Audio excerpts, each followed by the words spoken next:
Dotty Dimple at Play **** produced by Juliet Sutherland, Mary Meehan and the online distributed proofreading team. Dotty Dimple Stories. Dotty Dimple at Play by Sophie May, author of Little Prudy Stories 1868, illustrated to the little blind-eyed children in the Asylum for the Blind at Indianapolis. Illustration: Dotty and Katie visiting the blind girls. Contents: Chapter I, The Blind-Eyed Children. 2. Emily's Trials. 3. Playing Ship. 4. A Spoiled Dinner. V. Playing Truant. 6. A Strange Visit. 7. Playing Prisoner. 8. Playing Thief. 9. Thanksgiving Day ex-Grandma's Old Times. 11. The Crystal Wedding. Dotty Dimple at Play. Chapter I, The Blind-Eyed Children. You is going off, Dotty Dimp will. Yes, dear, and you must kiss me. No, not now, you isn't gone yet. You's going next day after this day. Miss Dimple and Horace exchanged glances, for they had an important secret between them. Dotty, does you want to hear me crow like Banty? "'Cause," added Katie, with a pitying glance at her cousin, "'cause you can't bear me bimeby, when you didn't be to my house." "That will do, you blessed little top-knot," cried Horace, as the shrill crowing died on the air, and the pink bud of a mouth took its own shape again. "Now I just mean to tell you something nice, for you might as well know it and be happy a day longer. Mother and you and I are going to Indianapolis tomorrow with Dotty, going in the cars." "Oh!" exclaimed the child, whirling about like a leaf in a breeze. "Going to Naples, y'din in the cars? Oh my shoal!" "Yes, and you'll be good all day, won't you, darling, and not hide Mama's spools?" "Yes, I won't if I don't 'member." "We for salt, salt, salt," sang Flyaway, meaning me, F.A., Sol. Then she ran to the bureau, perched herself before it on an ottoman, and talked to herself in the glass. "Now you be good gel all day, Katie Clifford, not dish be your mamma, not hide her Fred's o' spools, say thank you please. Oh my shoal." So Katie was made happy for 24 hours. "After we sleep one more time," said she, "then we shall go." She wished to sleep that one more time with Dotty, but her little head was so full of the journey that she aroused her bedfellow in the middle of the night, calling out, "We's going to Naples, we for salt, salt, salt, y'din in the cars, Dotty Dimp will." It was some time before Dotty could come out of dreamland, and understand what Katie said. "Won't you please to hush," she whispered faintly, and turned away her face, for the new moon was shining into her eyes. "Let's we get up," cried Katie, shaking her by the shoulders. "Don't you see the sun's all corned up white?" "Oh, that's nothing but just the moon, Katie Clifford." "Oh ho! Is the moon?" "Who cutted him in two?" said Flyaway, and dropped to sleep again. Dotty was really sorry to leave Aunt Maria's pleasant house, and the charming novelties of out west. "Feb," said she, with a quiver in her voice, when she received the tomato pincushion, "I like you just as well as if you wasn't black. And, Katinka, I like you just as well as if you wasn't Dutch." You can cook better things than Nora, if your hair isn't so nice." This speech pleased Katinka so much that she patted the letter O's on each side of her head with great satisfaction, and was very sorry she had not made some chocolate cakes for Dotty to eat in the cars. Uncle Henry did not like to part with his bright little niece. She had been so docile and affectionate during her visit, that he began to think her very lovely, and to wonder he had ever supposed she had a wayward temper. The ride to Indianapolis was a very pleasant one. Katy thought she had the care of the whole party, and her little face was full of anxiety. "Don't you trouble yourself, Mamma," said she. "I'll look out the winner, and tell you when we get there." "Don't let her fall out, Horace," said Mrs. Clifford. "I have a headache, and you must watch her." "Has you got a headache, Mamma?" "I solely." "Lean 'gainst me, Mamma." Horace wished the conductor had been in that car, so he could have seen Miss Flyaway trying to prop her mother's head against her own morsel of a shoulder, about as secure a resting place as a piece of thistledown. "When was it be dinner time?" said she at last, growing very tired of so much care, and beginning to think Naples was a long way off.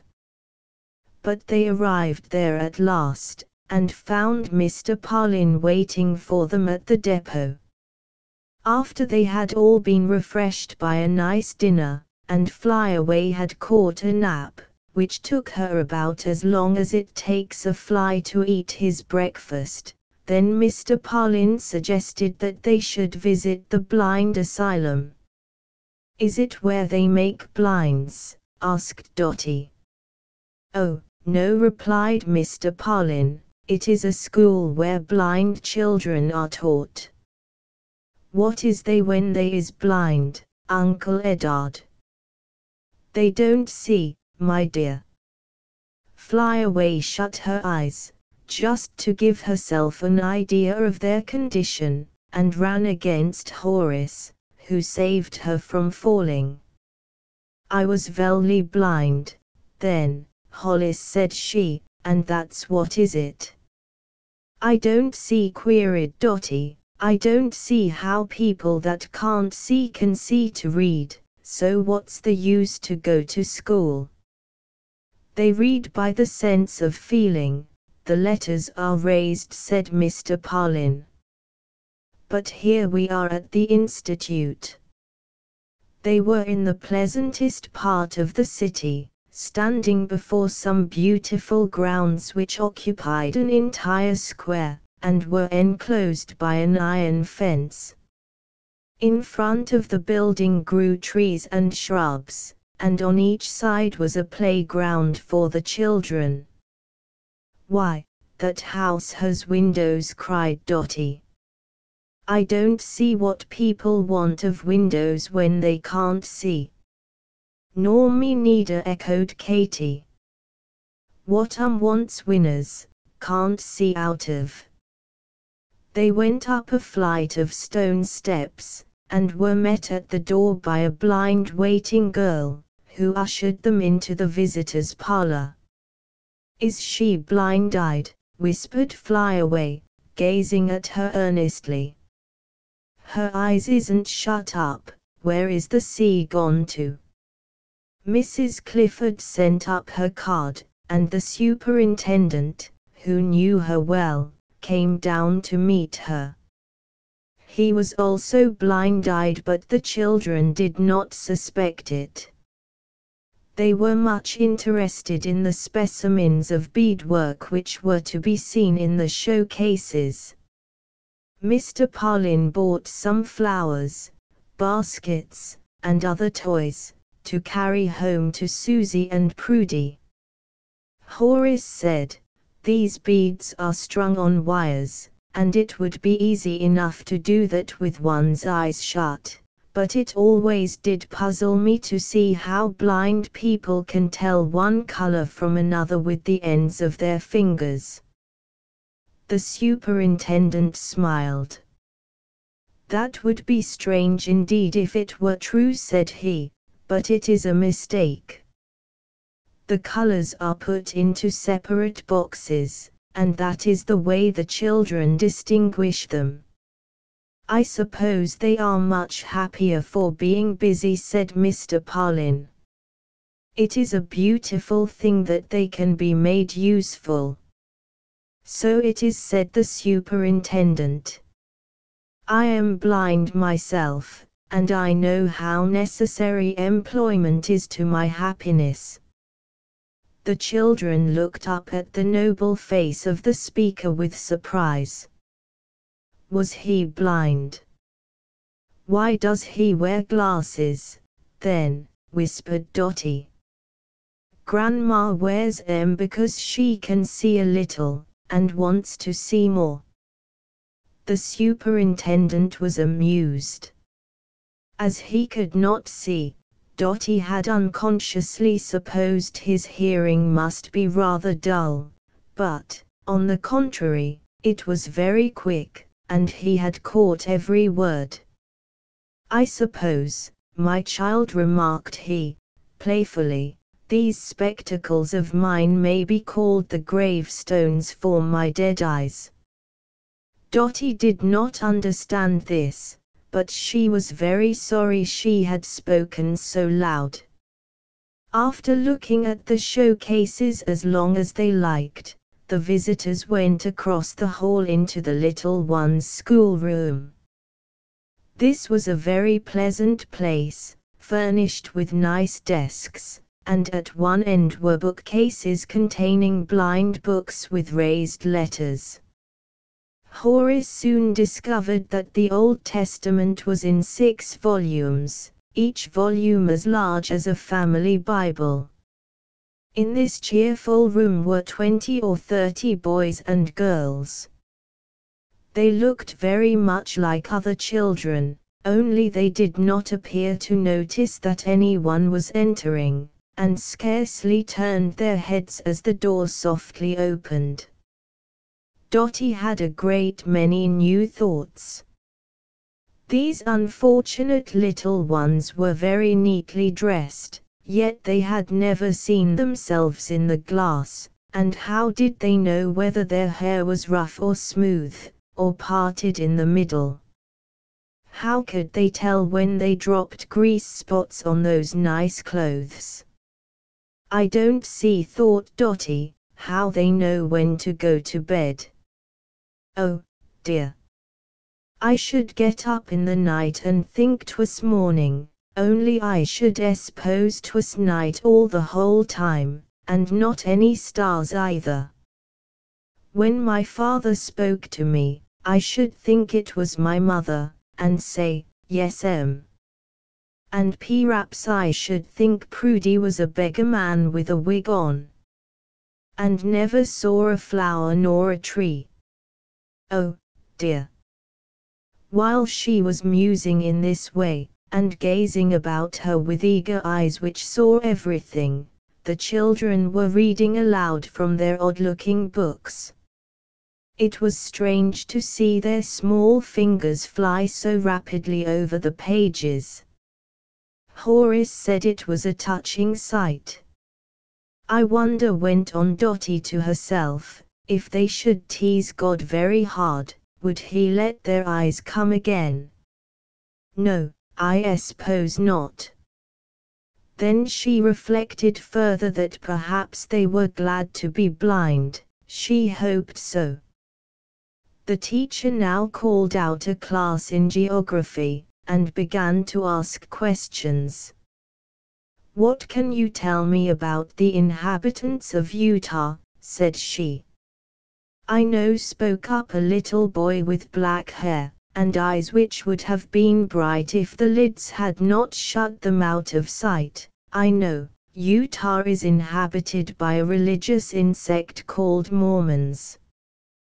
The superintendent and visitors knew that he meant sect, and they laughed at the mistake, all but Dotty and Flyaway, who did not consider it funny at all.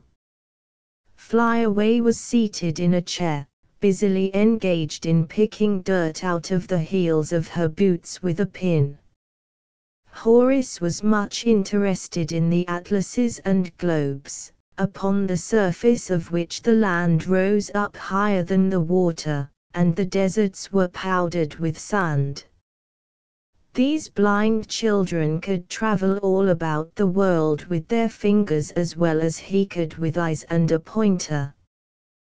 The teacher, a kind-looking young lady, was quite pleased when Mr. Parlin said to her, "I see very little difference between this and the Portland schools for small children." She wished, and so did the teachers in the other 3 divisions, to have the pupils almost forget they were blind. She allowed them to sing and recite poetry for the entertainment of their visitors. Some of them had very sweet voices, and Mrs. Clifford listened with tears. Their singing recalled to her mind the memory of beautiful things, as music always does, and then she remembered that through their whole lives these children must grope in darkness. She felt more sorrowful for them than they felt for themselves. These dear little souls, who would never see the sun, were very happy, and some of them really supposed it was delightful to be blind. Their teacher desired them to come forward, if they chose, and repeat sentences of their own composing. Some things they said were very odd. One bright little girl remarked very gravely, "Happy are the blind, for they see no ghosts." This made her companions all laugh. "Yes, that's true," thought Dotty. "If people should come in here with ever so many pumpkins and candles inside, these blind children wouldn't know it, they couldn't be frightened. I wonder where they ever heard of ghosts. There must have been some naughty girl here, like Angeline." Chapter 2. Emily's Trials. At 3 o'clock the little blind girls all went out to play in one yard, and the little blind boys in the other. "Going out to take their air," said Katy. Then she and Dotty followed the girls in respectful silence. Almost everyone had a particular friend, and it was wonderful to see how certain any 2 friends were to find one another by the sense of feeling, and walk off together, arm in arm. It was strange, too, that they could move so fast without hitting things and falling down. "When I am blindfolded," thought Dotty, "it makes me dizzy, and I don't know where I am. When I think anything isn't there, the next I know I come against it, and make my nose bleed." She was not aware that while the most of these children were blind, there were others who had a little glimmering of eyesight. The world was night to some of them, to others, twilight. They did not know Dotty and Katy were following them, and they chatted away as if they were quite by themselves. "Emily, have you seen my Lily Viola?" said one little girl to another. "Miss Percival has dressed her all over new with a red dressing gown and a black hat." The speaker was a lovely little girl with curly hair, but her eyes were closed, and Dotty wondered what made her talk of seeing a doll. Emily took Lily Viola and traveled all over her hat and dress and kid boots with her fingers. "Yes, Octavia," said she is very pretty, ever so much prettier than my Victoria Josephine." Then both the little girls talked sweet nothings to their rag babies, just like any other little girls. "Is the dollies blind-eyed, too?" asked Katy, making a dash forward, and peeping into the cloth face of a baby. The little mamma, whose name was Octavia, smiled, and taking Katy by the shoulders, began to touch her all over with her fingers. "Dear little thing," said she, "what soft hair." "Yes," replied Katy, "very soft. Don't you wish, though, you could see my new dress? It's got little blue roses all over it." Illustration: Dotty and Katy visiting the blind girls. "I know your dress is pretty," said Octavia, gently, "and I know you are pretty, too, your voice is so sweet." "Well, I eat canny," said Katy, "and that makes my voice sweet. I got most 100 bushels o' canny to my house." "Have you truly?" asked the children, gathering about Flyaway, and kissing her. "Yes, and I got a sweet place in my neck, too, but my papa's kissed it all out o' me." "Isn't she a darling?" said Octavia, with delight.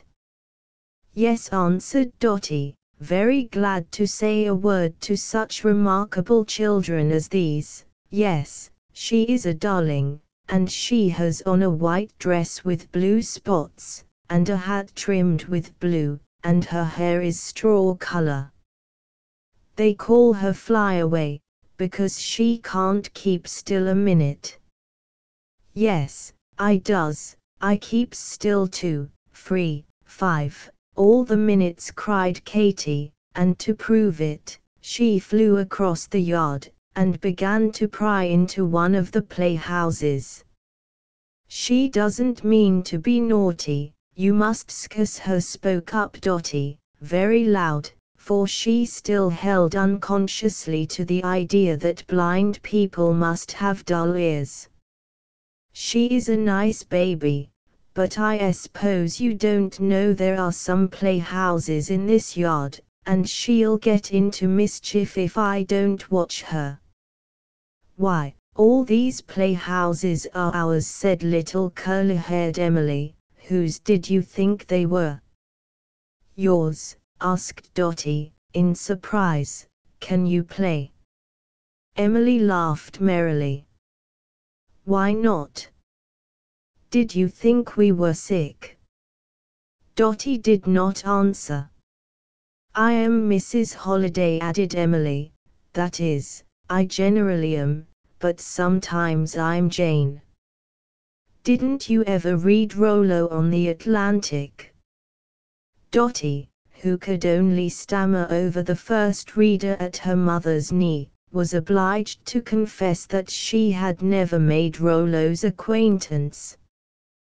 "We have books read to us," said Emily.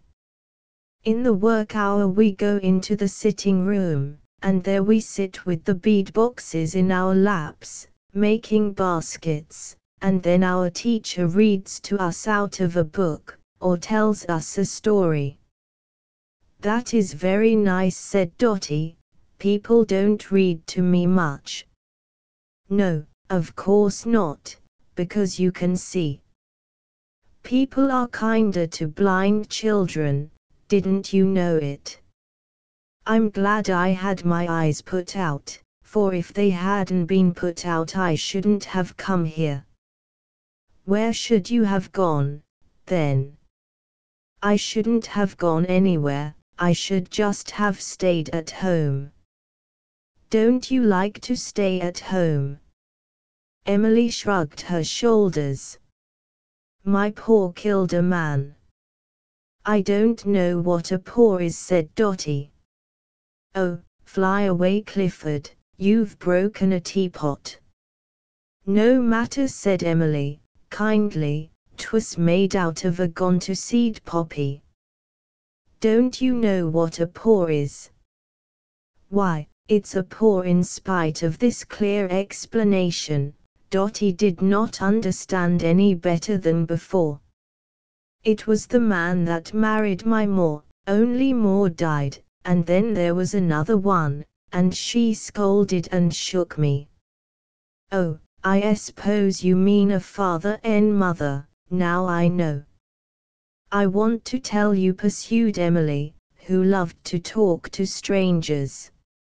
She didn't care if I was blind, she used to shake me just the same. And my paw had fits. The other children, who had often heard this story, did not listen to it with great interest, but went on with their various plays, leaving Emily and Dotty standing together before Emily's baby house. Yes, my paw had fits. I knew when they were coming, for I could smell them in the bottle. Fits in a bottle. It was something he drank out of a bottle that made him have the fits. You are so little that you couldn't understand. And then he was cross. And once he killed a man, but he didn't go to. Then he was guilty, said Dotty, in a solemn tone. Did they take him to the courthouse and hang him? No, of course they wouldn't hang him. They said it was the 3rd degree, and they sent him to the state's prison. Oh, is your father in the state's prison? Dotty thought if her father were in such a dreadful place, and she herself were blind, she should not wish to live, but here was Emily looking just as happy as anybody else. Indeed, the little girl was rather proud of being the daughter of such a wicked man. She had been pitied so much for her misfortunes that she had come to regard herself as quite a remarkable person. She could not see the horror in Dotty's face, but she could detect it in her voice, so she went on, well satisfied. There isn't any other little girl in this school that has had so much trouble as I have. A lady told me it was because God wanted to make a good woman of me, and that was why it was. Does it make people good to have trouble? Asked Dotty, trying to remember what dreadful trials had happened to herself. Our house was burnt all up, and I felt dreadfully. I lost a tea set, too, with gold rims. I didn't know I was any better for that. Oh, you see, it isn't very awful to have a house burnt up, said Emily, not half so awful as it is to have your eyes put out. But then, Emily, I've been sick, and had the sore throat, and almost drowned, and the whooping cough when I was a baby. What is your name? Asked Emily, and how old are you? My name is Alice Parlin, and I am 6 years old. Why, I am 9, and see, your head only comes under my chin. Of course it doesn't, replied Dotty, with some spirit. I wouldn't be as tall as you are for anything, and me only 6, going on 7. I suppose your pa is rich, and good to you, and you have everything you want, don't you, Alice? No, my father isn't rich at all, Emily, and I don't have many things, no, indeed, replied Miss Dimple, with a desire to plume herself on her poverty and privations. My Aunt Ria has 2 girls, but we don't, only our Nora, and Mother never lets me put any nightly blue syrup on my handkerchief except Sundays. I think we're pretty poor. Dotty meant all she said.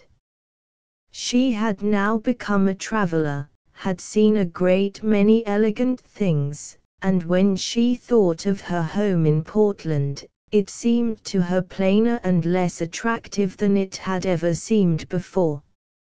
"I don't know what you would think," said Emily, counting over her trials on her fingers as if they had been so many diamond rings, "if you didn't have anything to eat but brown bread and molasses.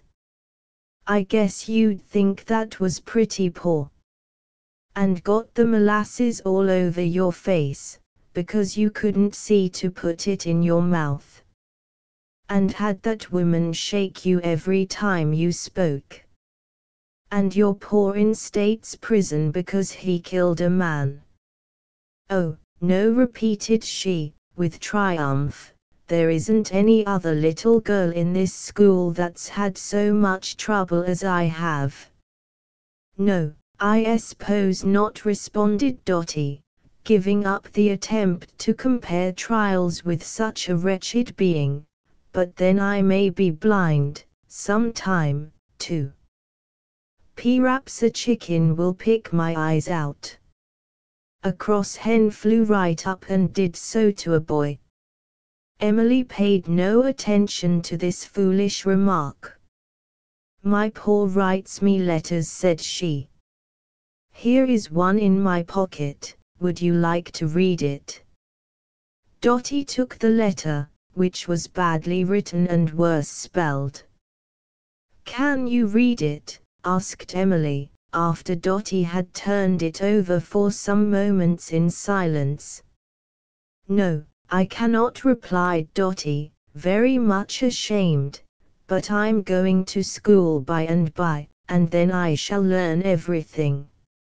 "Oh, no matter if you can't read it to me, my teacher has read it ever so many times. At the end of it, it says, 'You're unhappy and unfortunate poor.' That is what he always says at the end of all his letters, and he wants me to go to the prison to see him."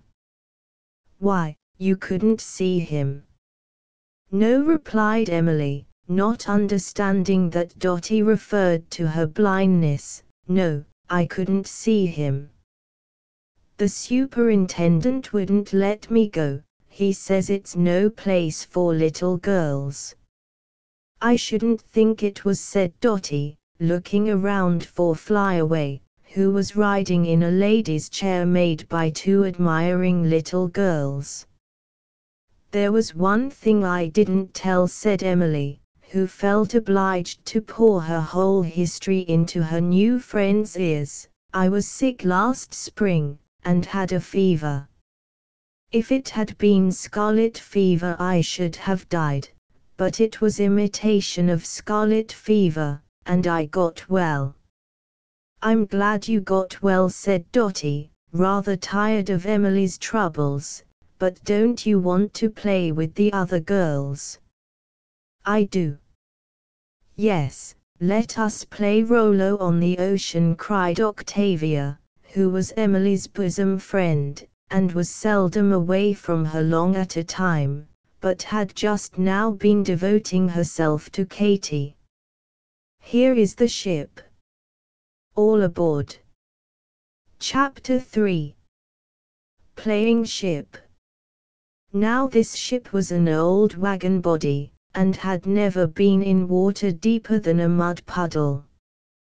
A dozen little girls climbed in with great bustle and confusion, pretending they were walking a plank and climbing up some steps.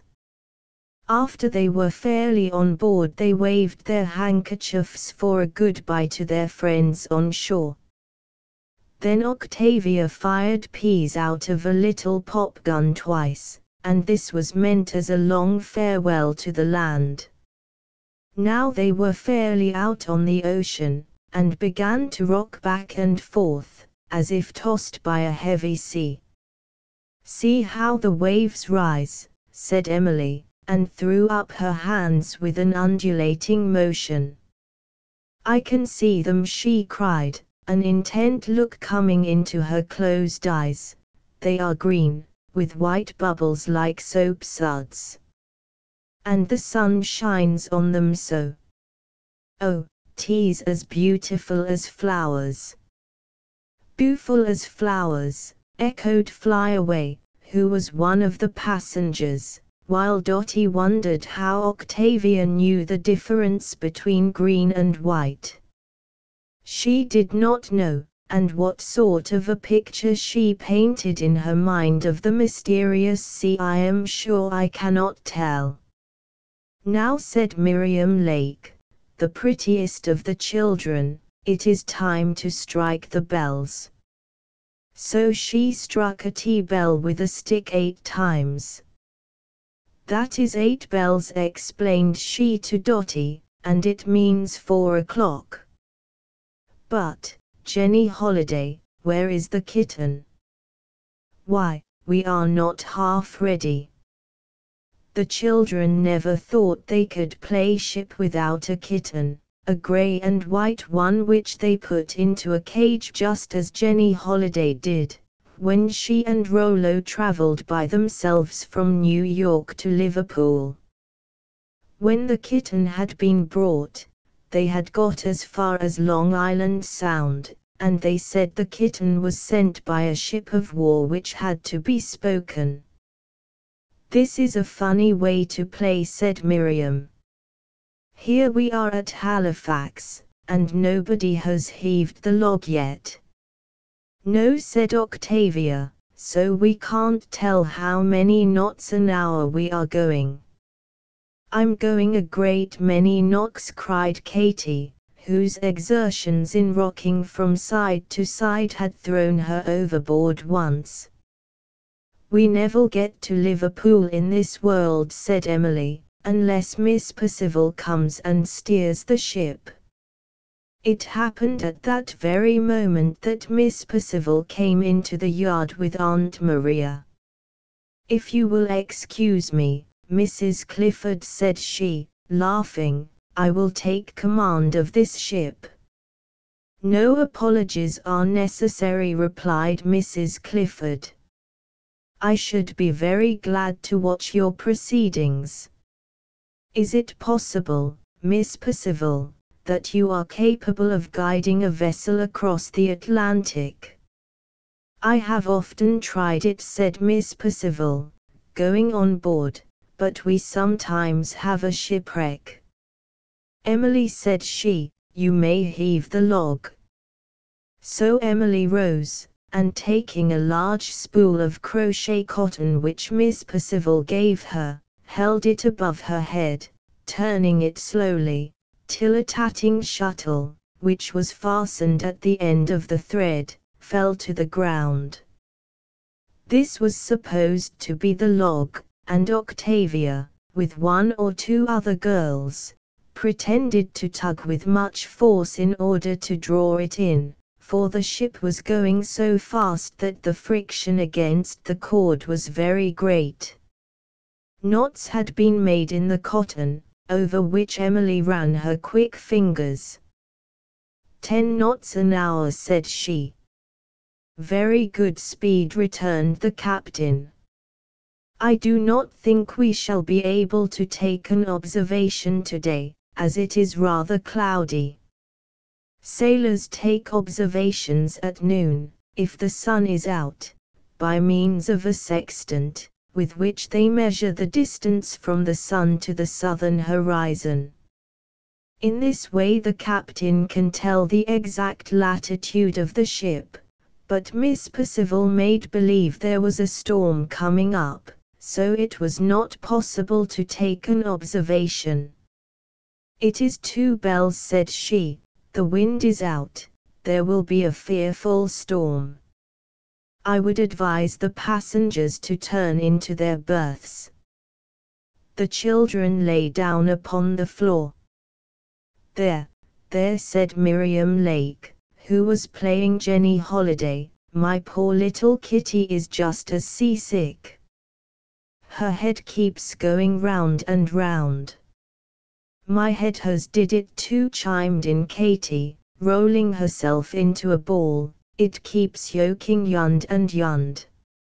I pitch about so in my berth, said Octavia, who was Rollo, that next thing I shall be out on the floor. Hark! How the water is pouring in. I'm afraid the ship has sprung a leak, and if it has I must call the chambermaid. Mrs. Clifford, who stood looking on, was quite amused at the idea of calling the chambermaid to stop a leak in the ship. "Man the pumps," said the captain. The girls tugged away at a pole in one end of the wagon, moving it up and down like a churn dash. "I do hope this wind will go down," sighed Emily. "Well, it will," said Simple Flyaway, "I hear it going." "It is headwind and a heavy sea," remarked the captain, "but never fear, we shall weather the storm. We are now on the southern coast of Ireland. I don't think," added she, in a different tone, "it is best to be shipwrecked, children, do you? We will hurry into Liverpool, and then I think it likely your little visitors may enjoy keeping house with your dolls, or having a nice swing." "I wish I could eat something," said Dotty, with a solemn face, "but I'm too sick." "So am I," groaned Flyaway. "I couldn't eat novin, 'cept cake." "If you are in such a condition as that," said the captain, "it is certainly high time we landed. And here comes a pilot boat with a signal flying. We will take the pilot on board," added she, drawing in another little girl. "And look! Here we are now in Liverpool." "We must go to the Adelphi," said Octavia. "That is where Rollo went, and found his father, and mother, and Fanny." "But the kitten didn't ever get there, did it, Miss Percival?" The voyage being ended, and with it the fearful seasickness, the children went to swinging, with their teacher to push them. "Miss Percival," said Aunt Maria, shaking hands with that excellent young lady, "I wish you joy of your noble employment. It is a blessed thing to be able to give so much pleasure to these dear little children." "So it seems to me," replied Miss Percival. "They are always grateful, too, for every little kindness." "They look very good and obedient," said Mrs. Clifford, in a low voice. "So they are. Sometimes I think they are better than children who have eyes, perhaps because they cannot see to get into so much mischief," added Miss Percival, pinching Emily's cheek. "Aunt Ria," said Dotty, in raptures, "don't they have good times here?" "Yelly good times," said little Flyaway, clutching at her mother's dress. "Mamma, I wish I was blind-eyed, too." "You, my darling baby. Mother hopes that will never be.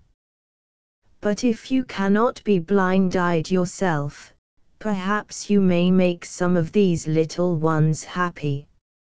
Is there anything you would like to give away?" Flyaway winked slowly, trying to think what she had at home that she no longer wished to keep. "Yes, Mamma," said she at last, with a smile of satisfaction, "I've got a old hat." "Oh, fie, Katy. I dare say you would be very glad to part with that, for I remember you cried the other day when I asked you to wear it. Your old hat would not be a pretty present." "Then I can't think of novin else," said Katy, shaking her head, at the same time having a guilty recollection of several beautiful toys, and most 100 bushels of canny, that is to say, a small box of confectionery her Uncle Edward had given her. Mrs. Clifford had observed of late that her little daughter was not as generous as she could wish. Both Katy and Dotty were peculiarly liable to become selfish, as they were much petted at home, and had no younger brothers or sisters with whom to share their treasures. Mrs. Clifford did not insist upon Katy's making any sacrifice. The little one did not pity the blind children at all. They seemed so happy that she almost envied them. So did Miss Dimple. It was not, after all, very grievous to be blind, she thought, if one could live at this institute and have such nice plays. Aunt Ria thinks I ought to give them something, I suppose. When I get home I mean to ask Mama and Grandma to dress a beautiful doll, and I'll send it to Emily. She'll keep it to remember me by, and it won't cost any of my money if Papa buys the head. Goodbye, Emily, said she, as she parted from her. I hope there won't any more bad things happen to you. But I suppose there will, replied Emily, cheerfully. Mr. Parlin and Horace were waiting in the hall, and the latter was impatiently watching the tall clock. They had been in the greenhouse, looking at the flowers, and in the shop, where the blind boys learn to make brooms and brushes. Well, ladies, are you ready to go? Asked Mr. Parlin, taking Flyaway by the hand. Yes, we ladies is ready, replied she. So this was the end of their visit at the institute. After they had gone away, the little blind girls said to one another, what nice children those are. Which is the prettiest, Alice or Katy? For they always spoke of people and things exactly as if they could see them. Chapter 4. A Spoiled Dinner. Next morning, Dotty Dimple and her father started for Maine. Flyaway did not like this at all. Her cousin had been so pleasant and so entertaining that she wished to keep her always. What for you can't stay, Dotty Dimple? Oh, said Dotty, tearing herself away from the little clinging arms, I must go home and get ready for Christmas.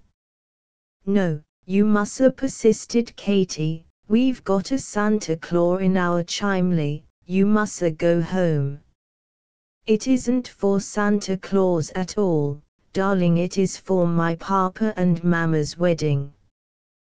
To stand up, so they can be married over again.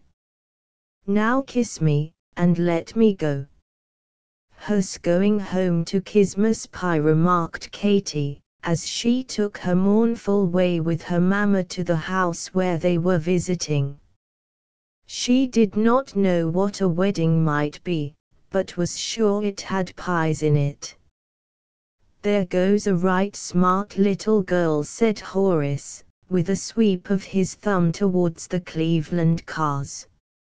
If it wasn't for Prudy, I should like her better than any other cousin I have in the world. She is an engaging child, replied his mother, and really seems to be outgrowing her naughty ways. Thus, you see, Dotty Dimple, in coming away from Indiana, had left in the minds of her friends only golden opinions. Perhaps she was rather overrated. Everything had gone well with her during her visit, why should she not be pleasant and happy? I am inclined to think there was the same old naughtiness in her heart, only just now it was asleep. We shall see. Nothing remarkable occurred on the homeward journey, except that Mr. Parlin bought some goldfishes in Boston, and carried them home as a present to Mrs. Reed. They traveled one night in a sleeping car, and by that means reached Portland a day earlier than they were expected. Dotty hardly knew whether to be glad or sorry for this. There was a great deal to be said on both sides of the question. She had anticipated the pleasure of being met at the depot by Susie and Prudy, and now that was not to be thought of, but it would be delightful to give the family a surprise. On the whole, she was very well satisfied. As they drove up to the new home, however, what was their astonishment to find it closed. There was not even a window open, or any other sign that the house was inhabited. Dotty ran to every door, and shook it. "Why, Papa, Papa, do you suppose there's anybody dead?" "The probability is, Alice, that they have gone away. I will run over to Mrs. Prosser's, and see if she knows anything about it."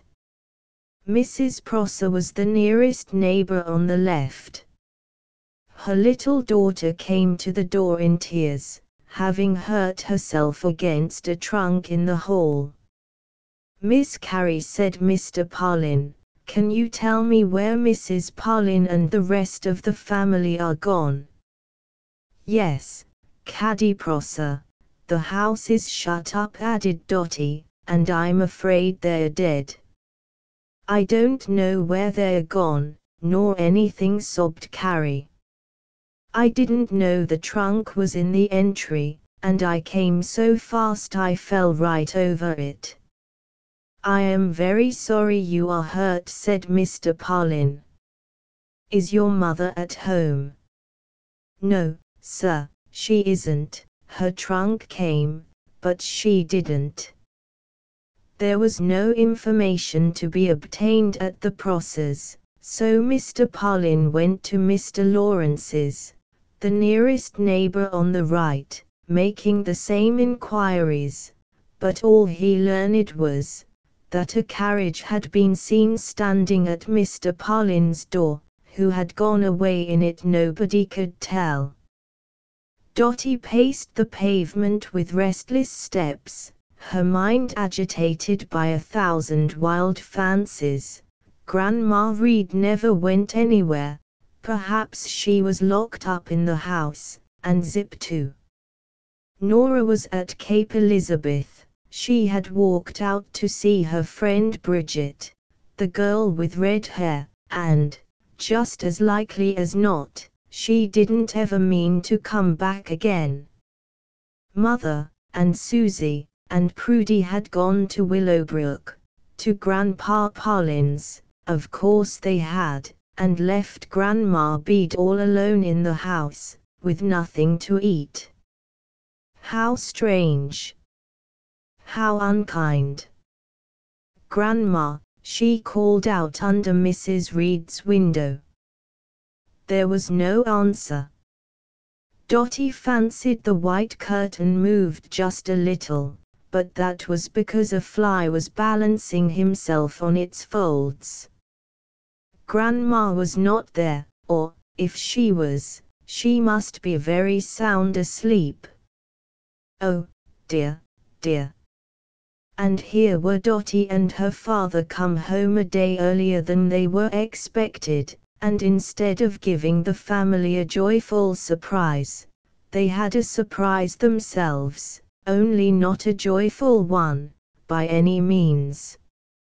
How impolite it was in everybody, how unkind, to go away. At first, Dotty had been alarmed, but now her indignation got the better of her fears. When she did see Prudy again, the sister who pretended to love her so much, she wouldn't take the presents out of her trunk for ever so long, just to tease the naughty girl. Meanwhile her father did not appear to be at all disturbed. Perhaps they have gone to the islands, or somewhere else not far away, to spend the day. It is now nearly 2 o'clock. You may go to the Preble house with me, and take your dinner, and then I will unlock the house, and find someone to stay with you till night. Would you like that? Or would you prefer to go at once to your Aunt Eastman's? You may have your choice. Dotty reflected about half a minute. I will go to Aunt Eastman's, if you please, Papa. This appeared to her decidedly the most dignified course. She would go to Aunt Eastman's, and she would not be in the least haste about coming back again. She would teach her sisters, especially Prudy, that it is best to be hospitable towards one's friends when they have been away on a long journey. Her anger may seem very absurd, but you must remember, little friends, that Dotty Dimple had now become a travelled young lady. She had seen the world, and her self-esteem had grown every day she had been away. Her heart was all aglow with love towards the dear ones at home, and it was very chilling to find the door locked in her face. She did not stop to reflect that no unkindness had been intended. As they drove to Aunt Eastman's, her father observed that her bright little face was very downcast, but supposed her sadness arose from the disappointment. There are depths of foolishness in children's hearts which even their parents cannot fathom. Strange to say, neither Mr. Parlin nor Dotty had thought that the family might be visiting at Mr. Eastman's, but such was the case. It was Johnny's birthday, and his father had sent the carriage into the city that morning for Mrs. Parlin, Grandma Reed, and the children. As for Nora, Dotty was right with regard to her. She had walked out to the Cape to see the auburn-haired Bridget. "I'm glad Johnny was born today instead of tomorrow," said Prudy, "for tomorrow we wouldn't go out of the house for anything, Auntie." "I can seem to see Cousin Dimple," said Percy. "She'll carry her head higher than ever." Prudy cast upon the youth as strong a look of disapproval as her gentle face could express. "Percy, you mustn't talk so about Dotty. She is my sister. She isn't so very proud, but if I was as handsome as she is, I should be proud too." "Oh, no, she is very meek, Dimple is, just like a little lamb. Don't you remember that verse she used to repeat? But, Chillins, you should never let your naughty ankles rise, your little hands were never made to tear each other's eyes out. If she's cross, it's because you and Johnny tease her so," said Prudy. "I think it's a shame." Percy only laughed. He and Prudy were sitting in the doorway, arranging bouquets for the dinner table. Susie joined them, bearing in her hands some dahlias and tuberoses. "Why, Prudy," said she, "what makes your face all aflame?" "She has been fighting for your little dove of a sister," replied Percy, "the one that went west to finish her education." This speech only deepened the color in Prudy's face, though she tried hard to subdue her anger, and closed her lips with the firm resolve not to open them again till she could speak pleasantly. "Look," exclaimed Percy, "there's a carriage turning the corner. Why, it's Dimple herself and Uncle Edward." "It can't be." "It is." Both little girls ran to the gate. "Oh, Father. Oh, Dotty. Why, when did you get home? By this time Mrs. Parlin had come out, also Mrs. Eastman and Johnny. Everybody was as surprised and delighted as possible, and even Miss Dimple, sitting in state in the coach, was perfectly satisfied, and condescended to alight, instead of riding through the carriage gateway. "Oh, Dotty Dimple, I'm so glad to see you," cried Prudy. "It is my sister Alice, and she is grown so dear, that I would be the jewel that trembles at her ear, only you don't wear earrings, you know. Are you glad to see me, though, Prudy? Then what made you go off and shut the house up?" "Oh, we didn't expect you till tomorrow, and it's Johnny's birthday." "Dinner is almost ready, aren't you glad? Such a dinner, too." "Any bill of fare?" asked Dotty, with a sudden recollection of past grandeur. "A bill of fare? Oh, no, those are for hotels. But there's almost everything else. Now you can go upstairs with me, and wash your face." Dotty appeared at table with smooth hair and a fresh ruffle which Prudy had basted in the neck of her dress. She looked very neat and prim, and, as Percy had predicted, carried her head higher than ever.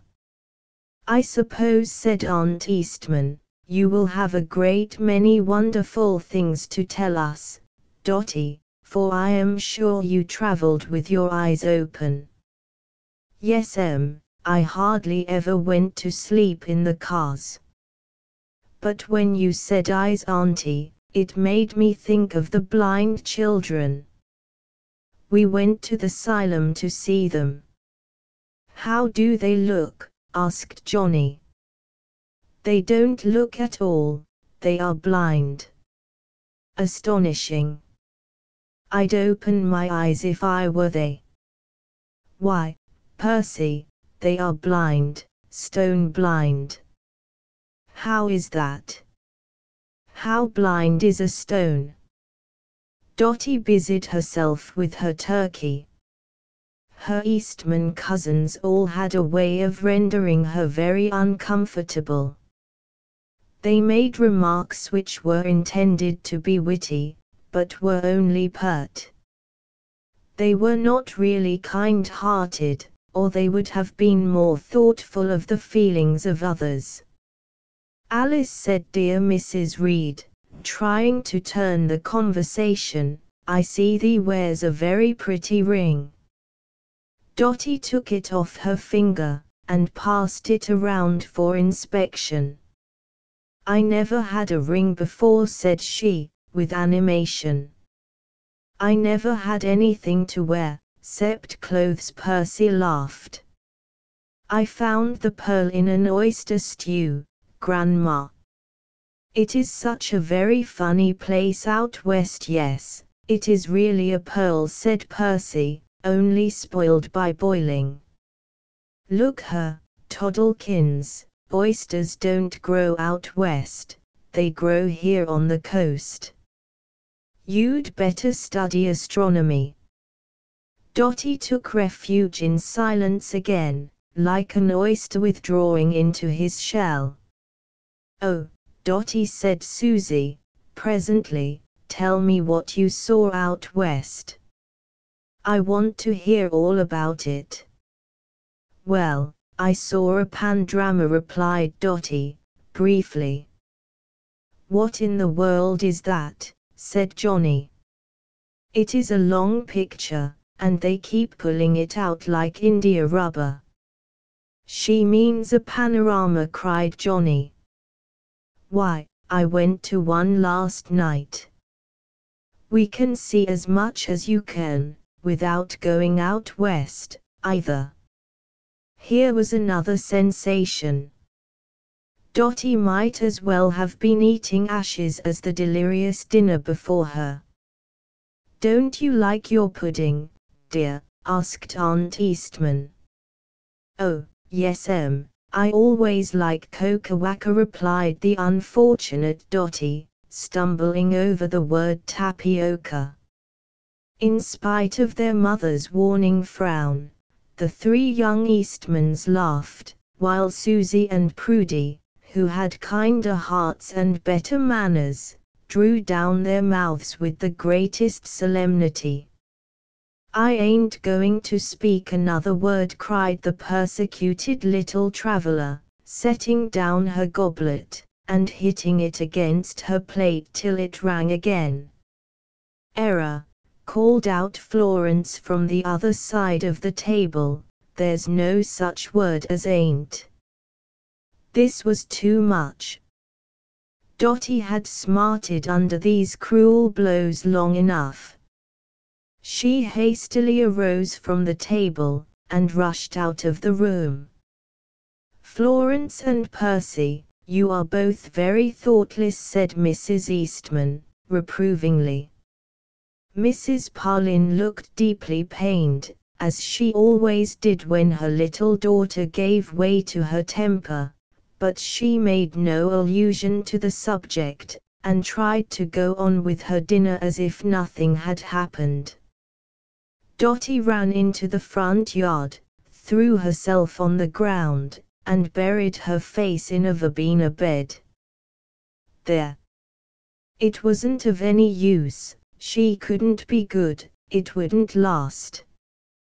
When she had just come home, and had so many things to tell, and supposed everybody would be glad to see her and hear her talk, why, Percy and Florence must just spoil it all by laughing. Oh, it was too bad. I wish I hadn't come.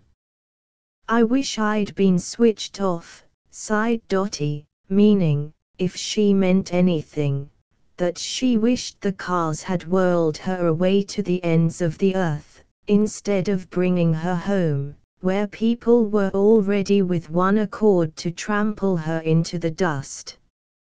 Here I've been way off, and know how to travel, and keep my ticket in my glove. 6 years old, going on 7.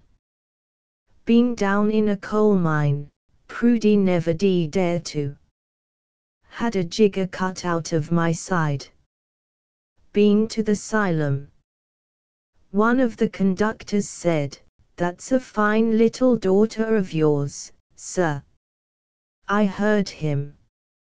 Aunt Ria washed all those grease spots out of my dress, and I had on a clean ruffle. And then, just 'cause I couldn't say cocoa-wacker, there, don't feel so bad, you precious sister, said a soothing voice, and a soft cheek was pressed to Dotty's, and a pair of loving arms clasped her close. Percy was real too bad, and so was Flossie, so there. Oh, Prudy, I wish they were every one of 'em in the penitential, locked in, and Johnny too. Me just got home, and never did a single thing to them. And there they laughed right in my face. But you know, dear, they don't think, said Prudy, who found it unsafe to sympathize too much with her angry sister. They never do think, they don't mean any harm. I'll make 'em think, cried Dotty, fiercely. I'll scare 'em so they'll think. I'll take a pumpkin, and I'll take a watermelon, and I'll take, dear me, Dotty, that is a beautiful ring on your finger. I wish I had one just like it. Dotty cast a suspicious glance at her sister. Don't you try to pacify me, Prudy Parlin. Prudy held a handful of southernwood to her nose, and smiled behind it. This isn't temper, Prudy Parlin, 'cause you said your own self they bust me." "Such a cunning little pearl," remarked Prudy, still admiring the ring. "How glad I should be if you'd wish it onto my finger, Dotty." "They bust me, Prudy Parlin, and you know it." "Only till night, Dotty Dimple." "Just wish it on till night." "Well, there," exclaimed Dotty, at last, "hold out your finger if you can't stop teasing." "But I haven't any temper, and you needn't act just's if you's trying to pacify me." "Oh, thank you, Dotty, on my third finger. Now I've wished it on, Prudy, and it's a good enough wish for you, when you won't pity me, but now I'm going up in the bathing room to stay, and you can't make me come down, not a single step." "I shan't want you to come down, Dotty. There's the very place I'm going to myself. We'll carry up the needle gun, it's the nicest thing to play with. Come, let's hurry upstairs the back way, little sister, for they'll be out from dinner, and see us." Dotty needed no second hint. In half an hour she was so far recovered from them grims as to be hungry, when Prudy secretly begged some pudding for her of the willing Angeline. Then the same little peacemaker went to her cousins, and made them each and all promise to be more careful of her sister's feelings, after which there was nut cracking in the woodshed, and a loud call for Miss Dimple, who consented to go down after much urging, and was the merriest one of the whole party. Chapter V. Playing truant. For several days after her return Dotty Dimple was in a state of jubilee. She had a great deal to tell, and the whole household was ready to listen. Nora would stand with a dish or a rolling pin in her hand, and almost forget what she had intended to do in her desire to hear every word Miss Dotty was saying. Once, when she related her adventure with the pigeon pie, Grandma Reed, who was clear starching her caps, let the starch boil over on the stove, and at another time Mrs. Parlin was so much absorbed in a description of Feb, that she almost spiced a custard with cayenne pepper. All these evidences of interest were very flattering to Dotty. Sometimes she took Prudy one side, and told her the same story twice over, to which Prudy always listened with unfailing politeness. As I said before, while this excitement lasted Miss Dimple was in a state of jubilee. But by and by the novelty wore off. She had told the family everything she could possibly think of, and now longed for a few pairs of fresh ears into which to pour her stories. Everybody else was working for Christmas. Dotty alone was idle, for no one had time to give her a daily stint, and see that she accomplished it. "After the holidays I shall have to go to school, so now is my time to play," said she to herself, "and I ought to play every minute, as tight as I can spring." But she tried so hard to be happy that the effort was really very tiresome. If she had only had something to do, I am almost sure she would not have fallen into the misfortune which I am about to record. One day her mother sent her to a worsted store to pattern some worsteds. A girl behind the counter gave her the right shades, and she slowly started for home. It was about 4 o'clock of a November day. Dotty, glancing idly at the sky, saw that the sun was already getting low. "How queer it is," thought she, It seems as if the sun grows sleepy very early nowadays, and goes to bed right in the middle of the afternoon. Well, I declare, if there isn't Lena Rosenberg. The beautiful little Jewess was just turning an opposite corner, and, as usual, the sight of her face bewitched Dotty in a minute. Illustration: Lena Rosenberg invites Dotty to her house. Oh, Lena Rosenberg, come over here. How do you do? I'm very well, Dotty, how do you do? Only I wish you wouldn't call me a bug. Well, then, Lena, you mustn't have bugs in your name if you don't want to be called by M. Did you know I'd been out west? No, you haven't, Dotty Dimple. Yes, I have, you may ask my father.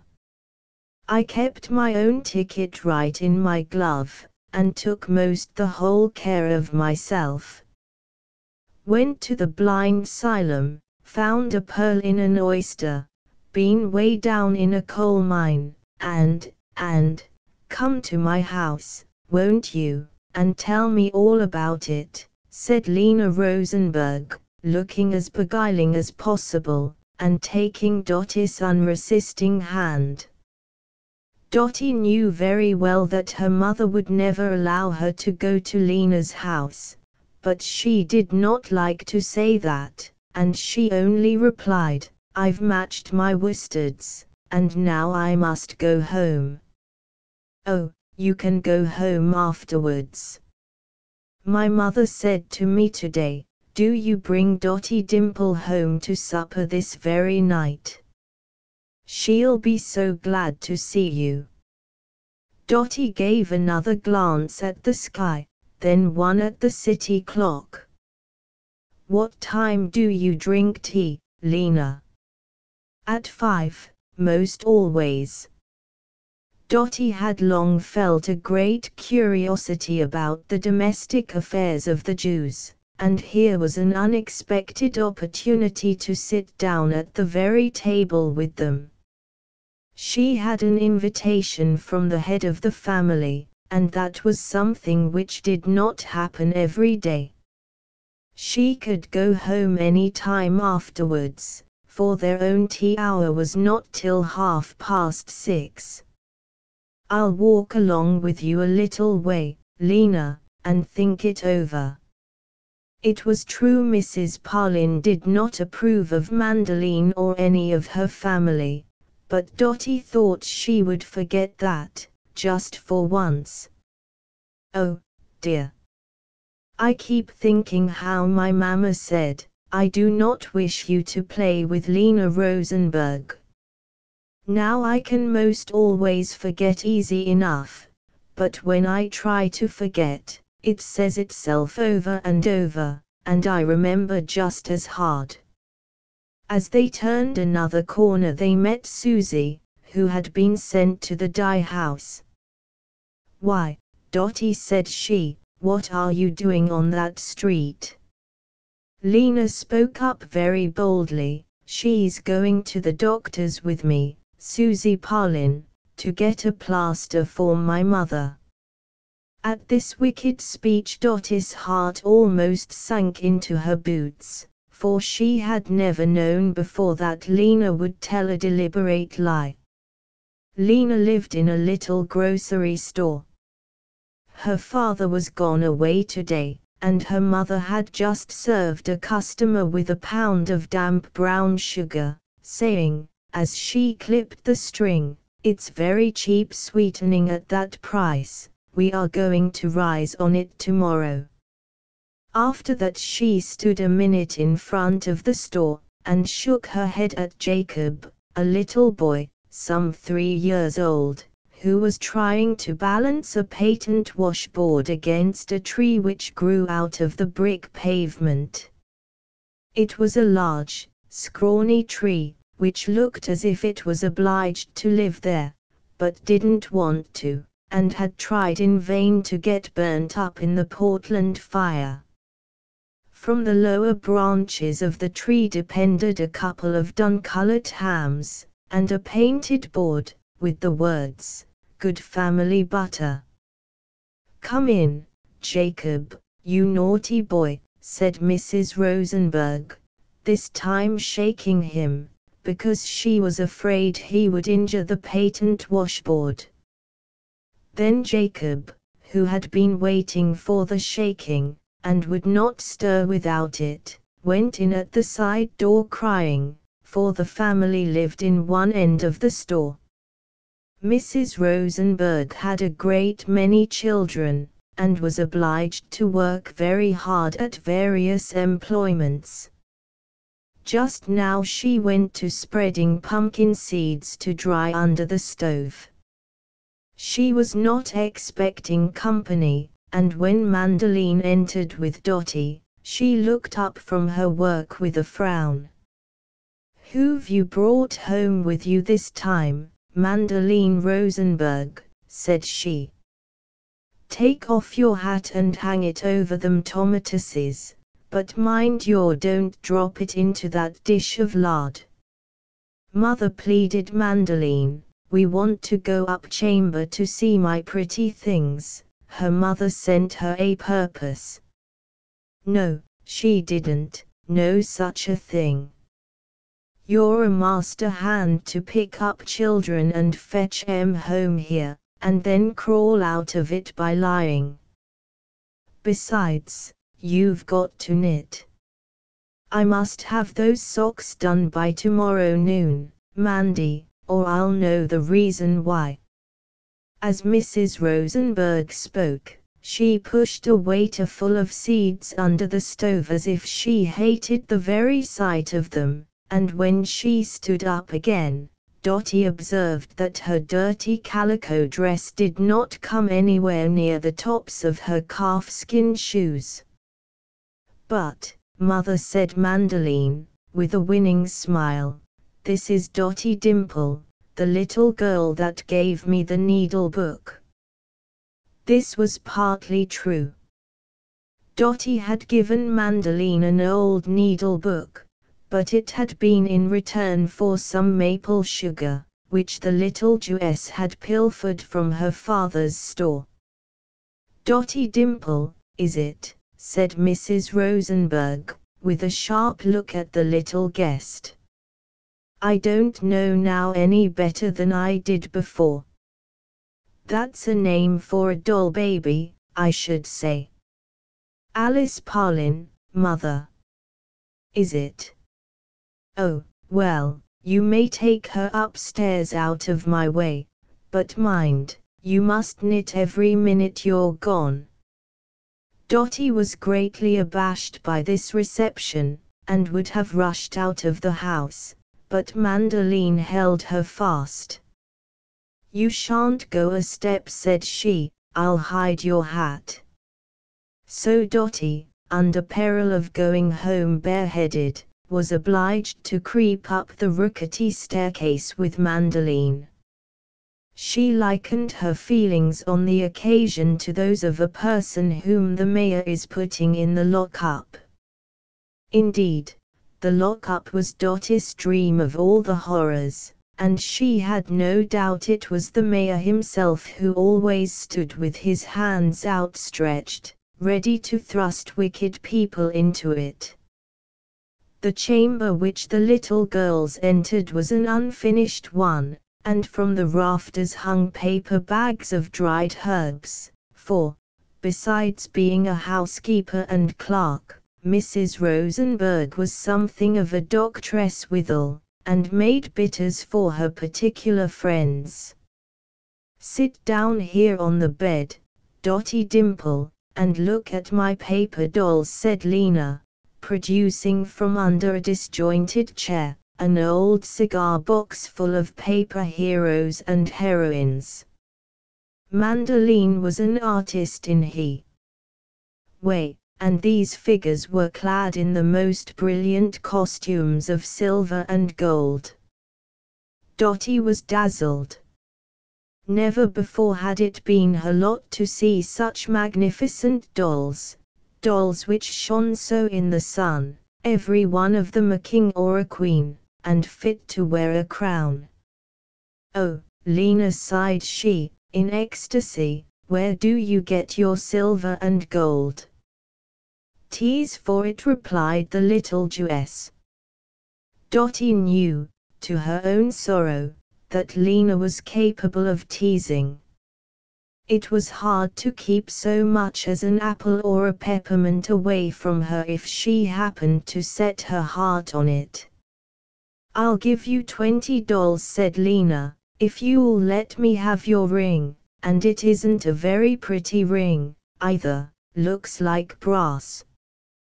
Dotty locked her fingers together.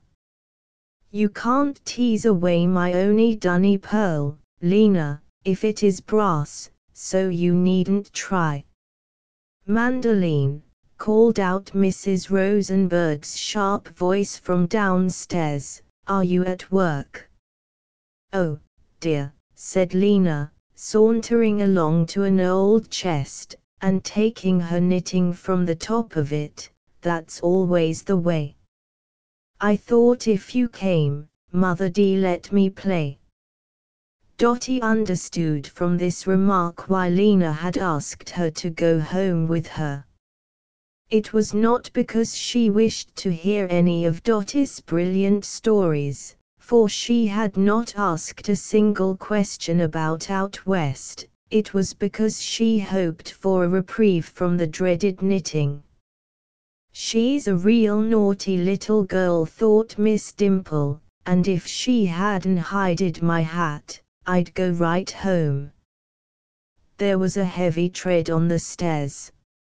Mrs. Rosenberg was coming up, partly to see if her daughter was knitting, and partly to hang a paper bag on the long pole overhead. Mandoline was dreadfully afraid of her mother, and, in her eagerness to be found hard at work, she rattled her needles very fast, while her fingers wandered aimlessly about among the stitches. Mrs. Rosenberg detected the cheat at once, and, as she was needing the money for the socks, she scolded Mandoline soundly, and pelted her pretty little hands, rat, tat, tat, with a steel thimble. Dotty was a little startled, and peeped out at Lena from the corners of her eyes. Mrs. Rosenberg scolded so hard that the paper bags overhead seemed to rattle, and some yellow pollen dropped out of one of them like shooting stars. Dotty had never known that there are such cruel people in the world, but let me tell you, little reader, every mother is not like the gentle, low-voiced woman who takes you in her lap, and kindly reproves you when you have done wrong. No, there are very different mothers, hard-working, ignorant ones, who do not know how to treat their children any more than you know how to build a brick house. Mrs. Rosenberg was so severe and unreasonable, that her little daughter, through fear of her, had learned to deceive. Still Mrs. Rosenberg loved Mandoline, and would have been a better mother, perhaps, if she had only known how, and had not had so much work to do. Presently she went downstairs, and left the little girls together. "Good," said Lena, in a low voice.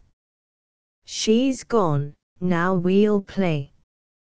"But you can't knit if you play, Lena. Tell me where you hided my hat, 'cause I want to go home."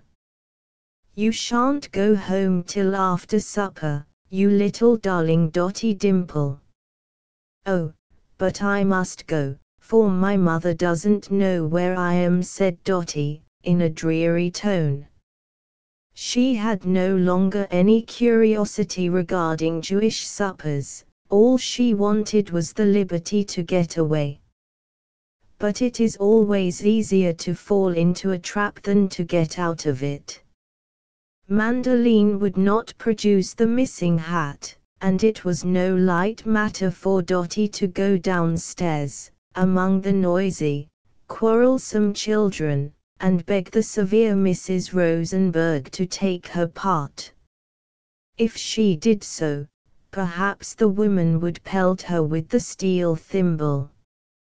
Perhaps, too, she would say Mandoline might keep the hat.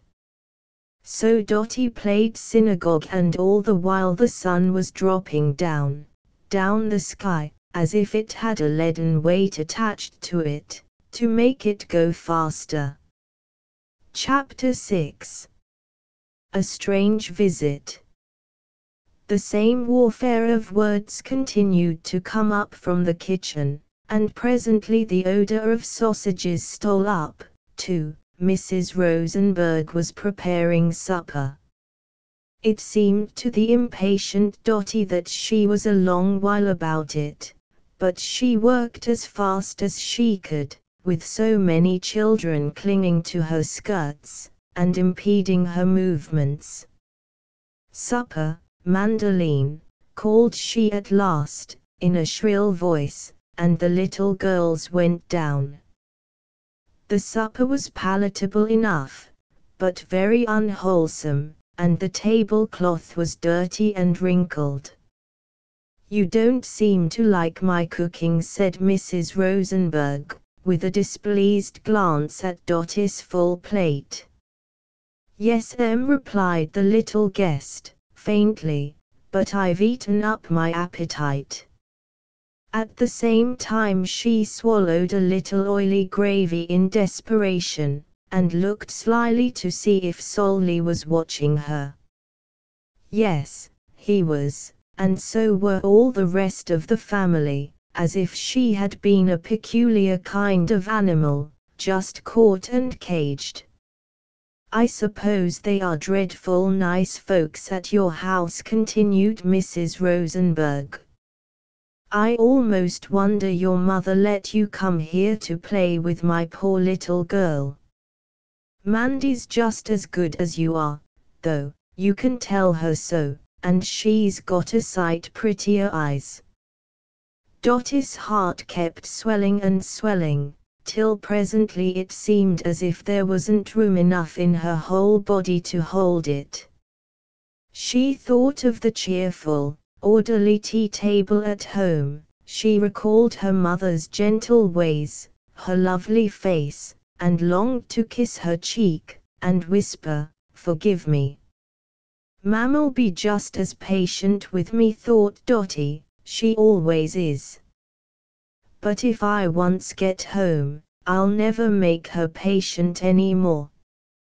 I'll never run away again, not unless she asks me to. I won't." The children, as fast as they finished their suppers, jumped up and ran away from the table, all but Solly, who had some faint idea that it was not polite to do so before company. He was a natural gentleman, and it was unfortunate that just at this time his mother was obliged to send him to Moonjoy of an errand. Otherwise he would have made his sister give up Dotty's hat, and perhaps would have walked home with the unhappy child himself. As it was, Dotty did not seem to have a friend in the world. It was now so dark that she hardly dared look out of doors, but even in the brightest daylight she could not have found her way home. "You've got to stay all night," said Mandoline. "Isn't that splendid?" Mandoline did not mean to be cruel. She had observed that her mother urged her own guests to stay, and sometimes kept them almost by force. This she supposed was true politeness. More than that, she was anxious, for private reasons, to hold Dotty, so she might not have to knit so much. She knew, too, that her mother was proud to have such a well-bred little girl in the house. So she would not give up Dotty's hat. At 8 o'clock, Dotty went to bed with Mandoline in the unfinished chamber, sorely against her will, and Mandoline told her such dreadful stories that she could not close her eyes for fright. "This is the queerest house I was ever in," thought she, "and the queerest bed. I suppose it's made of pin feathers, for they stick into me awfully." The bed was on the floor, and was founded upon wool sacks and buffalo skins. The sleeping arrangements in this house were somewhat peculiar. Mrs. Rosenberg was like the old woman in the shoe, and she stowed her numerous family away for the night in as little space as possible. For instance, the 4 youngest children slept together in one trundle bed, 2 at the top and 2 at the bottom, their feet coming together in the middle. But Mandoline had left the trundle bed, and was lying on the floor with her guest. The companion the trundle bed, little Cosina, was quite indignant at being deserted, and made a loud outcry, in the hope of attracting her mother's attention. "I don't want to sleep alone," said she, "I don't want to sleep alone." At another time Dotty would have laughed heartily. It was so absurd for a child to be lonesome when there were 3 in the bed. But Dotty was too low-spirited even to smile.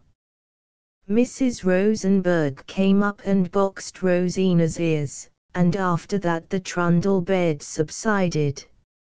At last, when Dotty supposed it must be midnight, though it was only 9 o'clock, there came a loud knocking at the side door. She hid her face under the coverlet, feeling sure it was either a wild Indian or a highway robber. "Don't be afraid," said Mandoline, rousing herself. "It is somebody after beer, and Mother has locked up the store." No, it was Mr. Parlin's voice which spoke. Dotty's swollen heart gave a great bound, and then sank heavier than ever. "My little daughter Alice has run away." That was what he said. "Is she in your house, Mrs. Rosenberg?" "Yes," replied Mrs. Rosenberg, "I expect it's likely she is, but she and my Mandoline's been abed and asleep 2 hours." "Oh, Papa, I'm wide awake," cried little Dotty, with an eager shriek, which pierced the rafters. "Good night, then," said Mr. Parlin, coldly. "Oh, but, Papa, I want to go home." "What did my mamma say about me?" "She said she had sent you of an errand." "When you have finished your errand, you may come home." "Good night." "Oh, not good night," screamed Dotty, almost falling downstairs in her haste, and fastening her dress as she ran. "It was 'cause Lena hid my hat, and that was why, by the way," said Mr. Parlin, without paying the slightest attention to his half-frantic little daughter, who was clinging to his knees, and pleading with her whole soul, "Mrs. Rosenberg, I'm sorry to trouble you, but if you will be kind enough to keep this little runaway girl till I send for her, I shall be very much obliged." "Oh, certainly, Mr. Parlin, certainly, sir," replied the Jewess, smiling very sweetly, and trying to pat Dotty's head, which was in such violent motion that she only succeeded in touching the end of her nose. No one who had looked at Mrs. Rosenberg at that moment would have suspected her of being a vixen. She was sure Mr. Parlin would pay her handsomely if she kept his daughter there for a day or two, and the prospect of a little money always made the poor woman very amiable. "Thank you, madam," said Mr. Parlin, gently disengaging himself from Dotty. "When you are tired of my little daughter, will you please let me know? Good night, Mrs. Rosenberg. Good night, Alice." And, before Dotty had time to scream again, he was gone. For a moment she stood quite still, gazing at the door latch, then rushed out into the darkness, calling, "Papa, Papa." But Mrs. Rosenberg laid her strong hands upon her, and brought her back. "So your mother didn't say you might come? I thought it was queer." "Hush! Hush! Don't go into fits, child. There are no bears in this house, and nothing will hurt you." Mrs. Rosenberg's manner was much kinder than it had been before, and with a child's quick insight, Dotty perceived that her father's coming had wrought the change. "I want to go home. I want to go home," cried she, with another passionate outburst. "Oh, take me, do. They won't send for me, never. Take me, and I'll give you, oh, Mrs. Rosenberg, I'll give you." For a little while there was quite a scene at the little grocery, and it repented Mandoline that she had ever hidden Dotty's hat. The trundle bed waked up at both ends and screamed. The black and tan dog, who slept under the counter in the store, barked lustily. The parrot in the blue cage called out, "Quit that! Quit that!" And Mrs. Rosenberg was afraid a policeman would come in to inquire the cause of the uproar. She pattered about in a pair of her husband's cotton velvet slippers, and tucked all her little ones into bed again, very much as if they had been clothes in a boiler, which she was forcing down with a stick. She was a woman who would be obeyed, and Dotty, finding it of no use to hold out against fate, went upstairs at last, and lay down beside Mandoline on the pin feathers. This stolen visit had turned out quite different from her anticipations. Instead of a delightful supper of some mysterious Jewish cookery, she had been drinking gall and wormwood. That Lena would not let her go, that was the gall; that her father made her stay, this was the wormwood. "She is a tough piece," sighed Mrs. Rosenberg, as she laid her weary limbs to repose. "I didn't know, one while, but she'd get away in spite of me. I wonder what her father'll pay me. He seems to think this is a house of correction. Her mother won't be likely to let her stay more than one day.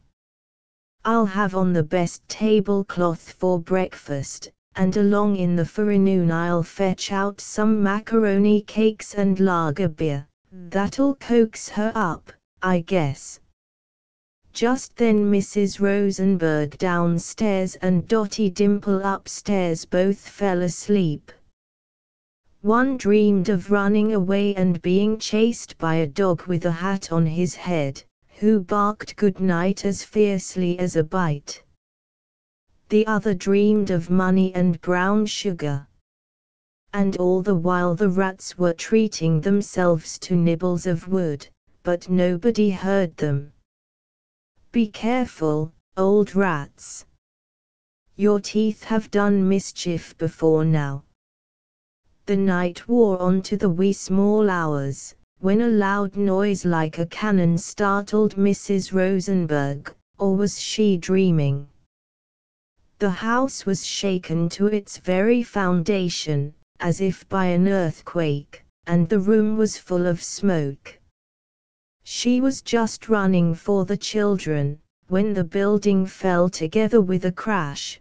The roof was blown off into the street, the windows were shivered to atoms, and tongues of flame leaped madly up from the ruins. What did it mean? She was so stunned by the shock that she scarcely cared whether one of her children was spared or not. She only thought in her stupor that Mr. Parlin would not pay her for Dotty's lodging if the child was blown to pieces.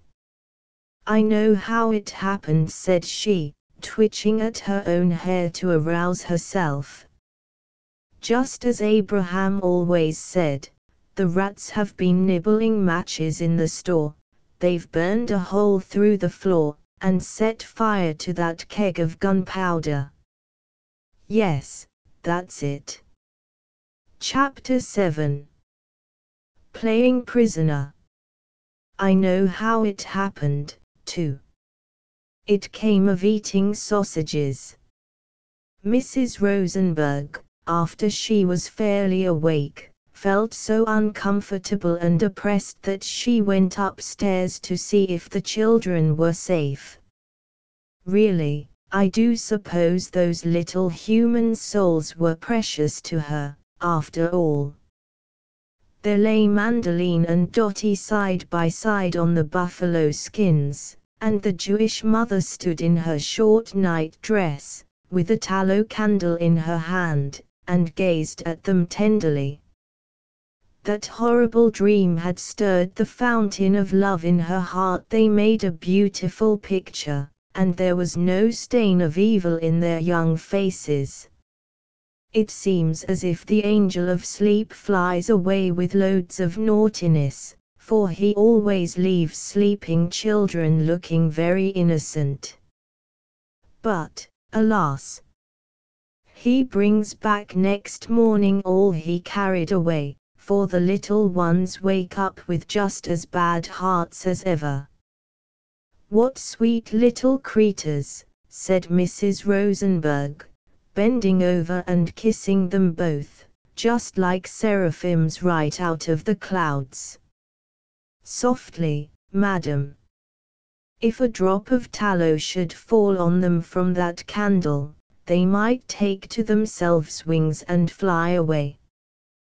That was what Cupid did in the fairy story, and you are in fairyland yourself, Mrs. Rosenberg. You are still half asleep." She looked at Mandoline's perfect little hand, lying outside the patchwork quilt. "It doesn't seem," now murmured the mother, with a tear in her eye, "that I could ever whack them pretty fingers with a thimble.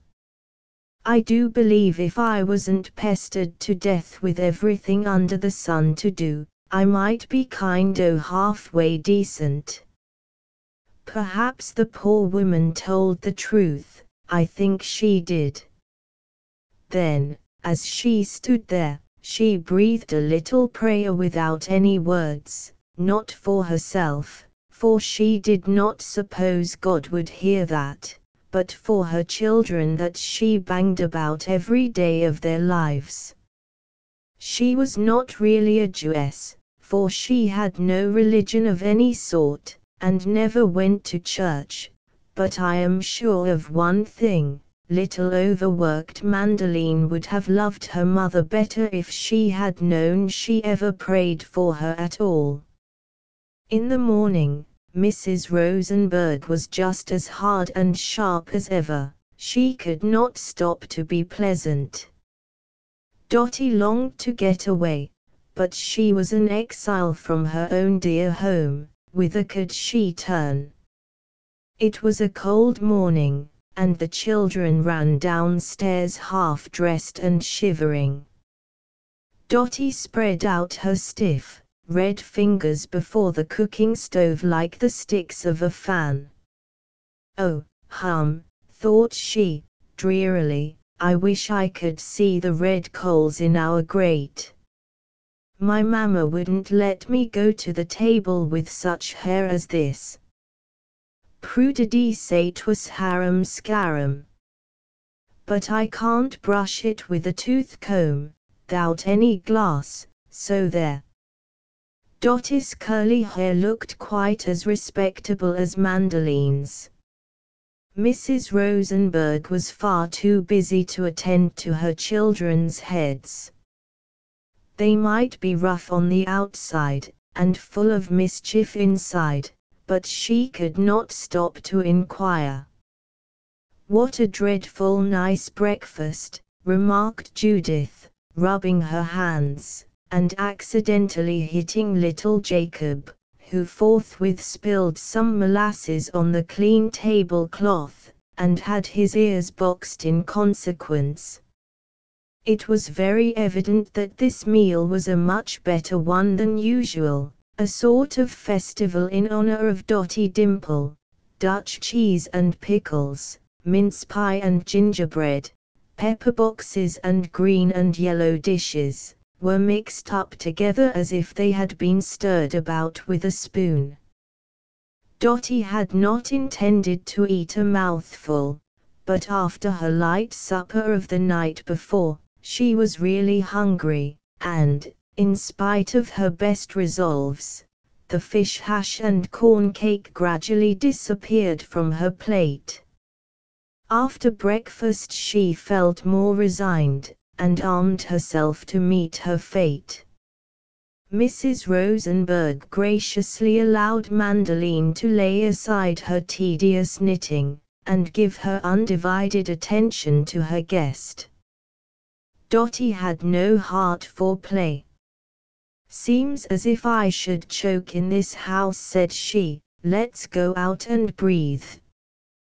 The air inside the house was rather stifling from a mixture of odors, and soon the grocery began to fill with loud-talking men and boys, but not the least of Dotty's troubles was the black and tan dog, who seemed to have just such a temper as Mrs. Rosenberg, and would certainly have scolded if he had had the gift of speech.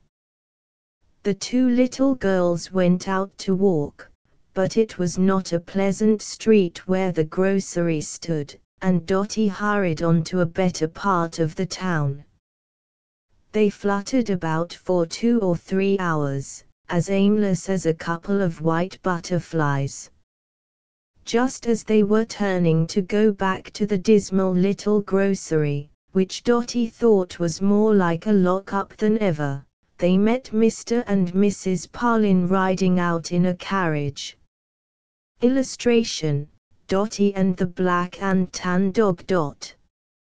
Dotty felt a sudden tumult of joy and shame, but the joy was uppermost. She rushed headlong across the street, swinging her arms and startling the horse, who supposed she was some new and improved kind of windmill, dressed up in a little girl's clothes. "Oh, my darling mamma, my darling mamma!" To her surprise, the horse did not stop. He only pricked up his ears, and looked with displeasure at the windmill, but kept along as before. "Mamma, mamma, I say." Her mother never even looked at her, but turned her gaze to the blackened trees, the heaps of ruin along the pavement. "Oh, Papa! Oh, stop, Papa! It's me. It's Dotty." Mr. Parlin bent on his runaway daughter a glance of indifference, and called out, in passing, "What strange little girl is this, who seems to know us so well? It looks like my daughter Alice. If it is, she needn't come to my house today. She may go and finish her visit at Mrs. Rosenberg's." Then the horse trotted on. Indeed, he had never paused a moment, and carried both those dear people out of sight. What did they mean? What had happened to Dotty Dimple, that her own father and mother did not know her. She looked down at the skirt of her dress, at her gaiters, at her little bare hands, to make sure no wicked fairy had changed her. Not that she suspected any such thing. She understood but too well what her father and mother meant. They knew her, but had not chosen to recognize her, because they were displeased. Dotty's little heart, the swelling of which had not gone down at all during the night, now ached terribly. She covered her face with her hands, and groaned aloud. "Don't," said Mandoline, touched with pity. "They no business to treat you so." "Oh, Lena, don't you talk. You don't know anything about it. You never had such a father and mother as they are. And now they won't let me come into the house." This wail of despair would have melted Mrs. Parlin if she could have heard it. It was only because she thought it necessary to be severe that she had consented to do as her husband advised, and turn coldly away from her dear little daughter. Dotty was a loving child, in spite of her disobedience, and this treatment was almost more than she could bear. She found no consolation in talking with Lena, for she knew Lena could not understand her feelings. "She hasn't any Susie and Prudy at her house, nor know anything," thought Dotty. "If I lived with Mrs. Rosenberg and that dog, I'd want to be locked out. I'd ask if I couldn't. But, oh, my darling mamma, I've been naughty too many times. When I'd been naughty 50, 60, 500 times, then she forgave me, but now she can't forgive me any more. It isn't possible." Dotty staggered against a girl who was drawing a baby carriage, but recovered herself. "It isn't possible to forgive me any more. She told me not to go on the water, and I went. She told me not to have temper, and I had it. Every single thing she's told me not to do, I always went and did it. She said, 'I do not wish you to play with Lena Rosenberg,' and then I went right off and played with her. I didn't have a bit good time, but that's nothing. She hided my hat, Lena did, but if I'd gone home, straight home, and not gone to her house, then she couldn't have hided it. I was naughty, I was real naughty, I was as naughty as King Herod and King Pharaoh. Nobody'll ever love me. I'm a poor orphanless child.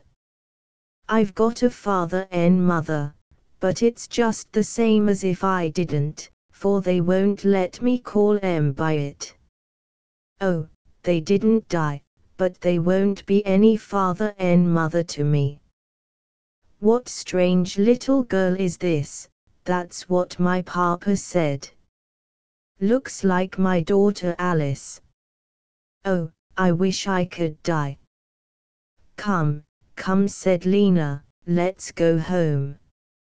Mother said you and I might have some macaroni cakes and lager beer, if we wouldn't let the rest of 'em see us at it." "I don't care anything about your lager beer, Lena Rosenberg, nor your whiskey and tobacco pipes, either.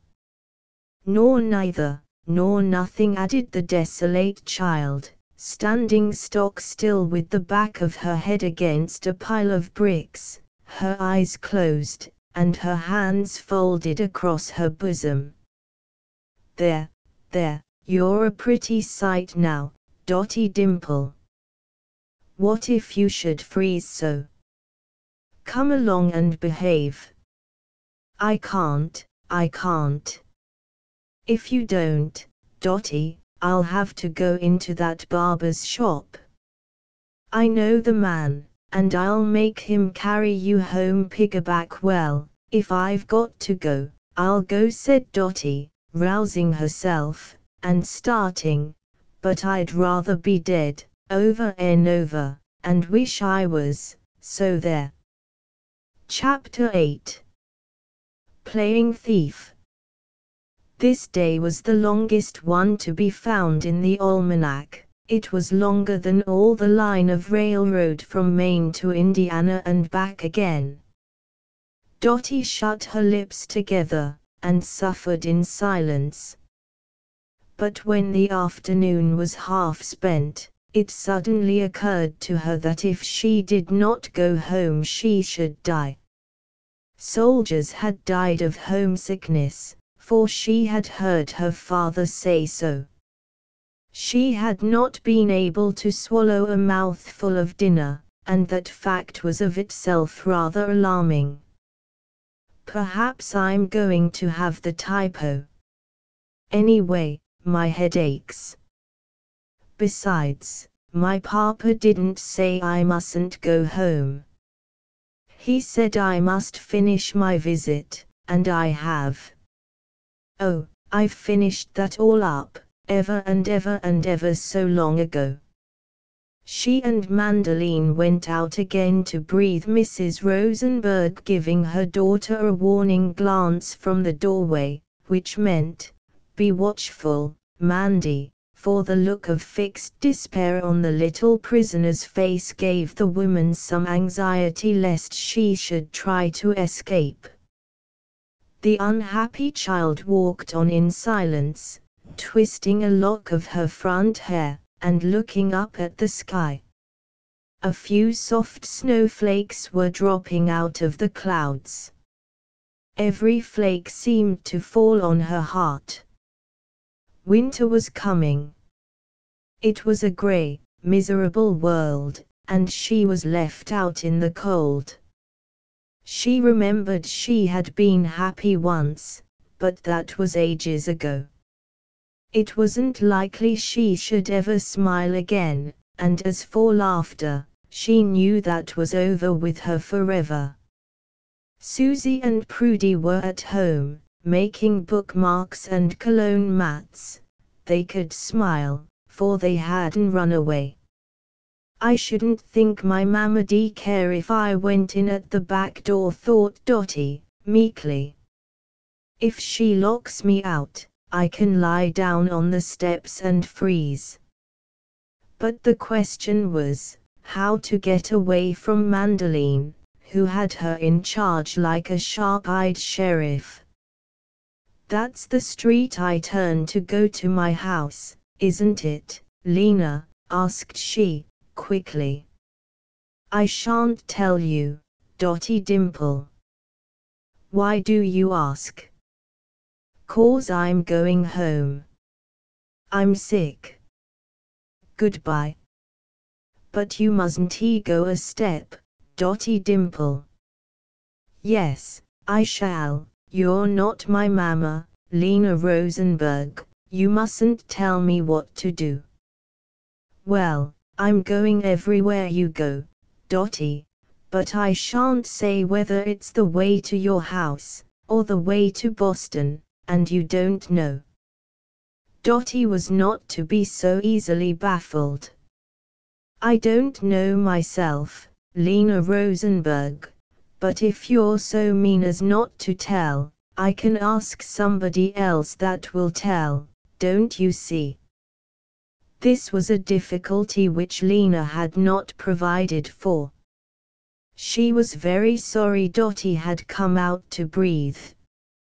Very soon they overtook a lady, who pointed out the right street to Dotty, and it was in an opposite direction from the one she was taking. "Now I've found out, Miss Rosenberg, and you can't help yourself." "Well, I shall go with you, Dotty, just the same. I shall go right up to your house, and tell your mother you've run away again." It was very disagreeable to Miss Dimple to be pursued in this way, but she put on an air of defiance. "I shouldn't think you'd want to go where you wasn't wanted, Miss Rosenberg." Lena had never intended to do such a thing, she had not courage enough. "Oh, dear. What shall I do to make you go back with me? My mother'll scold me awfully for letting you get away." "Well, there, you've got the dreadfulest mother, Lena, and I'm real sorry, but it's no use to tease me. I wouldn't go back. Not if you should cut me up into little pieces as big as a cent." Lena was ready to fall upon her knees, right on the pavement. She offered Dotty paper dolls enough to people a colony, but Miss Dimple was as firm as a rock. Now her face was once set towards home. Lena turned on her heel, and slowly walked away. Dotty called after her, "There, Lena, now you've told an awful story. You said you'd go to my house, and tell my mother I'd run away again, and now you don't dare go, so you've told an awful wicked story." With this parting thrust at her tormentor, Dotty turned again to the misery of her own thoughts.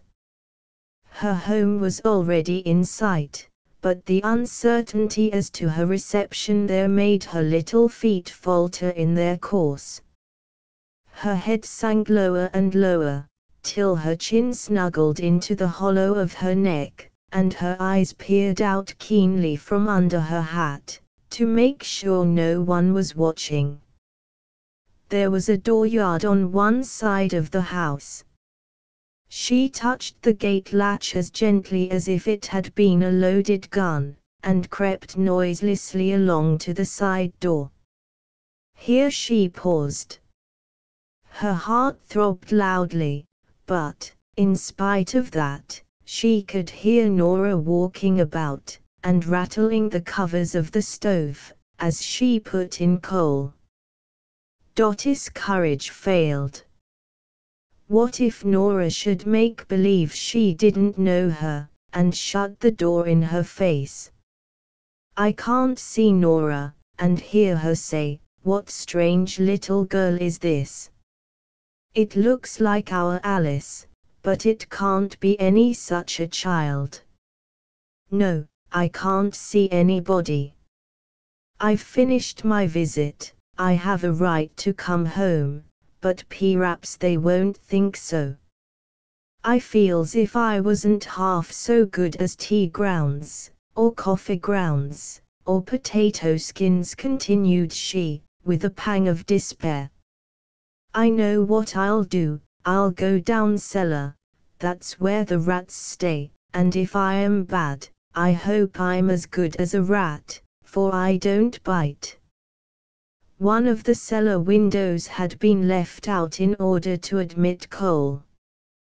Through this window crept Dotty, regardless of her white stockings and crimson dress. When she had fairly got her head through the opening, and was no longer afraid of being seen, she breathed more freely. "Here I am. Not a bit of me out. But I must go on my tiptoes, or they'll hear me, and think it's a burglar." There was quite a steep hill to walk over, and she found it anything but a path of roses. Once or twice she stumbled and fell upon her hands and knees.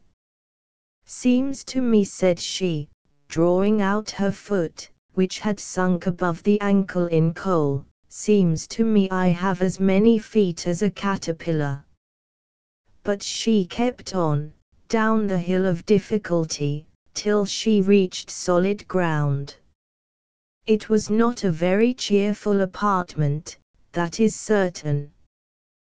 The light had much difficulty in getting in at the little windows, and when it did fight its way through it was not good for much. It was a gloomy light, and looked as if it had had a hard time. Dotty went up to the furnace for comfort. It was a tall, black thing, doing its best to give warmth and cheer to the rooms upstairs, but it was of no use to the cellar. It was like some brilliant people, who shine in society, but are dull and stupid at home. Dotty opened the furnace door, and tried to warm her cold fingers. "Why, my hands are as black as a sip," sighed she, as if she could have expected anything else. There did not seem to be one ray of hope in her little dark soul. She had no tears to shed, she seldom had, but when she was in trouble, she was always in the lowest depths. "Pretty well for me to make believe I was a thief, and was going to steal. Who is this strange little girl?" said he. "It looks like," she heard voices near the cellar door. What if Nora should come down after butter? Dotty was not prepared for that. She could not hide in the keg of lard, of course, and what should she do? "My head is tip side up, I can't think." Then she began to wonder how long she could live down there, in case she was not discovered. "I suppose I can climb up on the swing shelf, and sleep there nights. I can hide behind things in the daytime, and when I'm hungry I can eat out of the jars and boxes." The sound of voices came down distinctly from the kitchen overhead. Dotty crouched behind an apple barrel, and listened. Grandma Reed was talking to Mrs. Parlin, who seemed to be in another room. "Mary, my glasses are gone this time," said she. "If little Alice were only here, I should set her to hunting." "She don't know I'm in the house this minute," thought Dotty. "No, under the house. Dear me." With that she walked softly up the stairs, and listened at the door latch, for the sound of her grandmother's voice was encouraging, and Dotty, in her loneliness, longed to be near the dear people of the family, even if she could not see them. "Edward," said her mother, what music there was in her voice, "if you are going after that dear child, you'd better take a shawl to wrap her in, for it is snowing fast. And be sure to tell her we love her dearly, every one of us, and don't believe she will ever run away again." Oh, was her papa going after her? Did they love her, after all? Were they willing to keep her in the house? Dotty opened the door before she knew it. "Oh, Mamma, Mamma," cried she, rushing into her mother's arms. "Why, Dotty, you darling child, where did you come from?" exclaimed Mrs. Parlin, in great surprise, kissing the little, dirty girl, and taking her right to her heart, in spite of the coal dust. "If you'll let me stay at home," gasped Dotty, "if you'll let me stay at home, I'll live in the kitchen, and won't go near the table." "Where did you come from?" said Mr. Parlin, kissing a clean place on Dotty's black face, and laughing under his breath. "I came through the cellar window, Papa." "Through the cellar window, child?" "Yes, Papa, I didn't suppose you'd care." "Care? My dear, your mother is the one to care. Just look at your stockings." "There was coal there, thrown in," said Dotty, with a quivering lip, "and I had to walk over it, and under it, and through it. Was my little daughter afraid to come in by the door? I didn't know's you wanted me, Papa. I thought you'd say, what strange child is this? Mr. Parlin, looking at the black streaks on Dotty's woeful face, found it very difficult to keep from laughing. A strange child she appeared to be, certainly. But I'd got my visit all finished up, ever and ever so long ago. So you really chose to come back to us, my dear? Oh, Papa, you don't know. Did you suppose? Here Dotty broke down completely, and, seizing her father's shirt bosom in both her grimy hands, she buried her face in it, and sprinkled it with tears of ink. There was great surprise throughout the house when Dotty's arrival became known. We didn't know how to live without you any longer, said Prudy, and tomorrow Thanksgiving Day. But I never should have come up, said Dotty, if I hadn't heard Mama talk about loving me just the same. I never could have come up. Excuse me for smiling, said Prudy, but you look as if you had fallen into the inkstand. It is so funny. Dotty was not at all amused herself, but after she was dressed in clean clothes, she felt very happy, and enjoyed her supper remarkably well. The thought that they didn't know how to live without her gave a relish to every mouthful. It was a delightful evening to the little wanderer. The parlor looked so cheerful in the rosy firelight that Dotty thought she would like to kiss every single thing in the room. It was unpleasant out of doors, and the wind blew as if all the people in the world were deaf, and must be made to hear, but Dotty did not mind that. She looked out of the window, and said to Prudy, "Seems as if the wind had blown out all the stars. But no matter, is it? It is all nice in the house." Then she dropped the curtain, and went to sit in her mother's lap. Not a word of reproach had been uttered by anyone yet, for it was thought the child had suffered enough. "Mamma," said Dotty, laying her tired head on her mother's bosom, "don't you think I'm like the prodigals, daughter? Yesterday I felt a whisper way down in my mind. I didn't hear it, but I felt it, and it said, 'You mustn't disobey your mamma, you mustn't play with Lena Rosenberg.' Only think, my child, if you had only paid attention to that whisper." "Yes, mamma, but I tried to forget it, and by I did forget it, almost. There's one thing I know," added Dotty, clasping her hands together, "I'll never run away again. If I'm going to, I'll catch myself by the shoulder, and hold on just as hard." "My blessed child, I hope so," said Mrs. Parfin, with tears in her eyes and a stronger faith in her heart than she had felt for many a day that Dotty really meant to do better. "You don't know how it did distress your papa and me to have you stay in that house a night and a day, but we hoped it would prove a lesson to you. We meant it for your best good."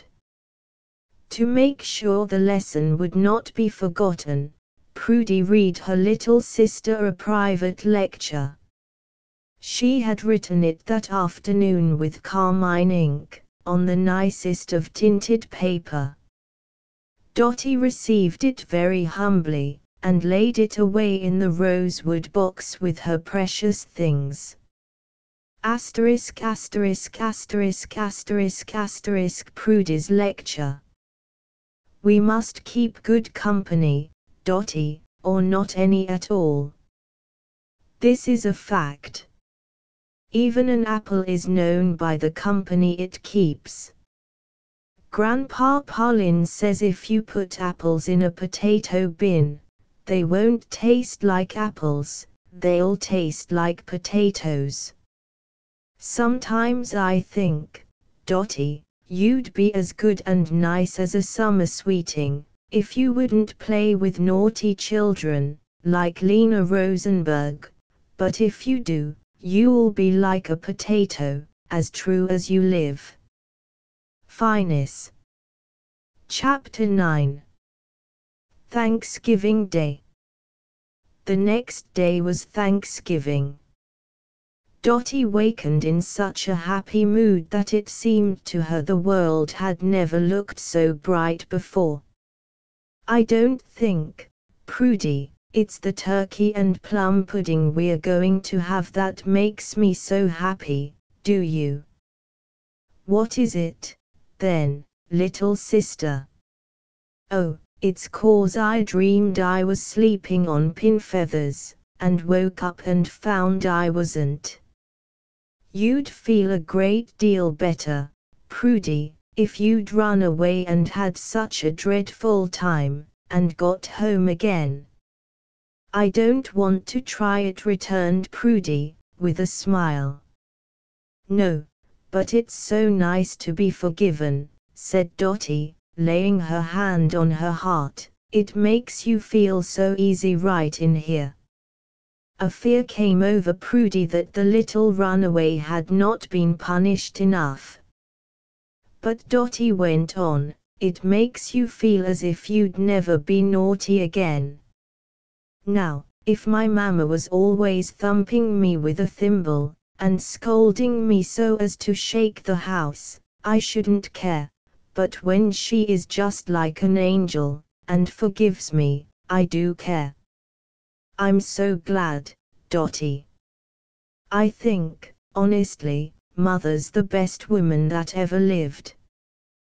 Then why didn't she marry the best man? Asked Dotty, quickly. Who is that? Why, Abraham Lincoln, of course. Prudy laughed. Yes, I suppose Mr. Lincoln was the best man that ever lived, but Papa comes next. Yes, said Dotty, I think he does.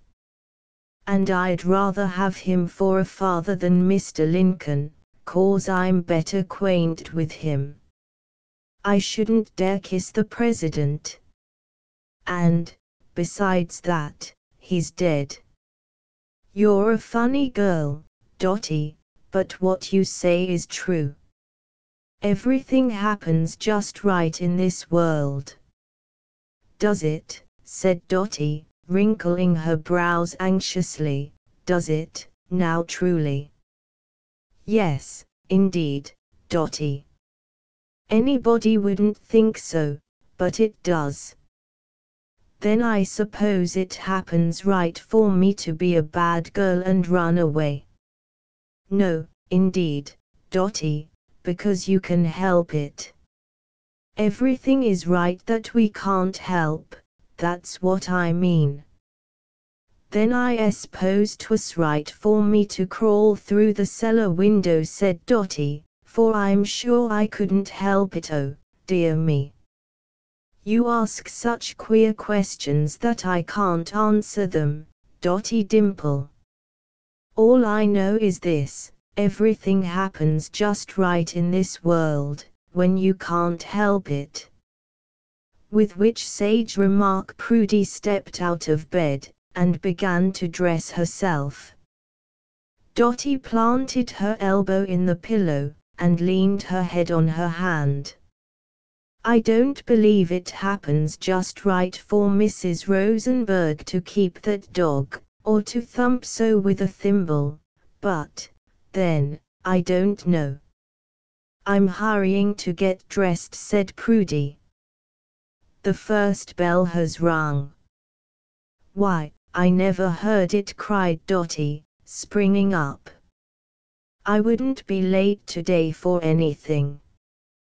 Prudy looked anxiously at her little sister to see if she was cross, but her face was as serene as the cloudless sky. She had waked up right, and meant to be good all day. When Dotty had one of her especially good days, Prudy's cup of happiness was full. She ran downstairs singing, "Thank God for pleasant weather." Shout it merrily, ye hills, and clap your hands together, ye exulting little rills. Thank Him, bird and birdling, as ye grow and sing, mingle in thanksgiving, every living thing, every living thing, every living thing. Dotty was so anxious to redeem her character in everybody's eyes, that she hardly knew what she was doing. Mrs. Parlin sent her into the kitchen with a message to Nora concerning the turkey, but she forgot it on the way, and stood by Nora's elbow gazing at the raisins, fruit, and other nice things in amaze. "What did my mamma send me here for? She ought to said it over twice. Anyway, Nora, now I think of it, I wish you please wouldn't starch my aprons on the inside, starch 'em on the outside, 'cause they rub against my neck." "Go back and see what your mamma wants," said Nora, laughing. "Why, mamma," cried Dotty, reappearing in the parlor quite crestfallen, "why, mamma, I went right up to Nora to ask her, and asked her something else. My head spins dreadfully." Mrs. Parlin repeated the message, and Dotty delivered it this time correctly, adding, "Now, Nora, I'm all dressed for dinner, so I can do something for you just as well as not. Such days as this, when you have so much to do, you ought to let me help." To Dotty's surprise, Nora found this suggestion rather amusing. "For mercy's sake," said she, "I have got my hands full now, and when you are round, Miss Dotty, and have one of your good fits, it seems as if I should fly." "What do you mean by a good fit?" "Why, you have spells, child, you know you do, when butter wouldn't melt in your mouth." "Do I?" said Dotty. "I thought butter always melted in anybody's mouth." "Does it make my mouth cold to be good, do ye suppose?" "La, me, I don't know," replied the girl, washing a potato vigorously. "I might wash those potatoes," said Dotty, plucking Nora's sleeve. "Do you put soap on them?" "Not much soap, no." "Well, then, Nora, you shouldn't put any soap on them, that's why I asked, for my mother just washes and rinses 'em, that's the proper way." "For pity's sake," said Nora, giving the little busybody a good-natured push. "What's going on in the parlor, Miss Dotty? You'd better run and see. If you should go in there and look out of the window, perhaps a monkey would come along with an organ." "No, he wouldn't, Nora, and if he did, Prudy let me know."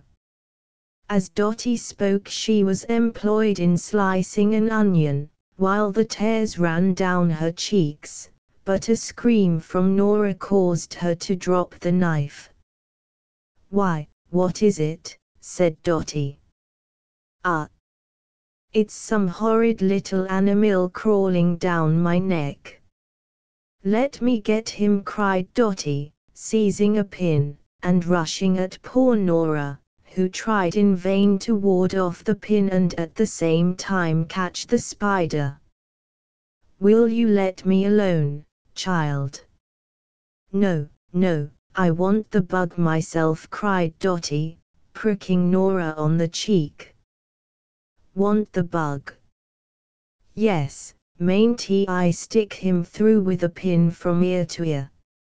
I know a lady out west that's making a selection of bugs. Well, here he is, then, and a pretty scrape I've had catching him, thanks be to you all the same, Miss Dimple. As it turned out to be only a hairpin, Dotty shook her head in disdain, and went on slicing onions. Sure now, said Nora, I should think you'd be wanting to go and see what's become of your sister Prudy. Maybe she's off on the street somewhere, and never asked you to go with her. Now you're telling a hint, exclaimed Dotty, making a dash at a turnip. I know what you mean by your monkeys and things, you want to get me away. It's not polite to tell hints, Nora, my mamma says so. But as Dotty began to see that she really was not wanted, she concluded to go, though she must have it seem that she went of her own accord, and not because of Nora's hints. Did you think it was a burglar, when I opened the cellar door last night, Nora? No, I can't say as I did, not when I looked at you, replied Nora, gravely. 'Cause I'm going into the parlor to ask Mother if she thought I was a burglar. I believe I won't help you any more now, Nora, perhaps I'll come out by and by. So Dotty skipped away, but it never occurred to her that she had been troublesome. She merely thought it very strange Nora did not appreciate her services. I suppose she knows Mother'll help her if I don't, said she to herself. Dotty's goodness ran on with a ceaseless flow till 2 o'clock, when that event took place which the children regarded as the most important one of the day, that is, dinner. After the silent blessing, Mr. Parlin turned to his youngest daughter, and said, Alice, do you know what Thanksgiving Day is for? Yes, sir, for turkey. Is that all? No, sir, for plum pudding. What do you think about it, Prudy? I think the same as Dotty does, sir, replied Prudy, with a wistful glance at her father's right hand, which held the carving knife. What do you say, Susie? It comes in the almanac, just like Christmas, sir, and it's something about the Pilgrim Fathers and the Mayflower.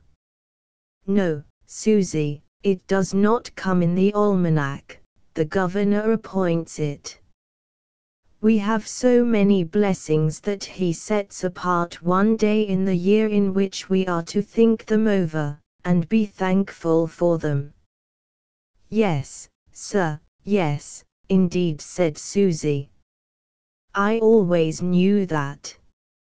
Now, before I carve the turkey, what if I ask the question all around what we feel most thankful for today? We will begin with Grandmamma. If thee asks me first, said Grandma Reed, clasping her blue-veined, beautiful old hands, I shall say I have everything to be thankful for, but I am most thankful for peace. Thee knows how I feel about war. The children thought this a strange answer. They had almost forgotten there had ever been a war. Now, Mary, what have you to say? Asked Mr. Parlin of his wife. I am thankful we are all alive, replied Mrs. Parlin, looking at the faces around the table with a loving smile.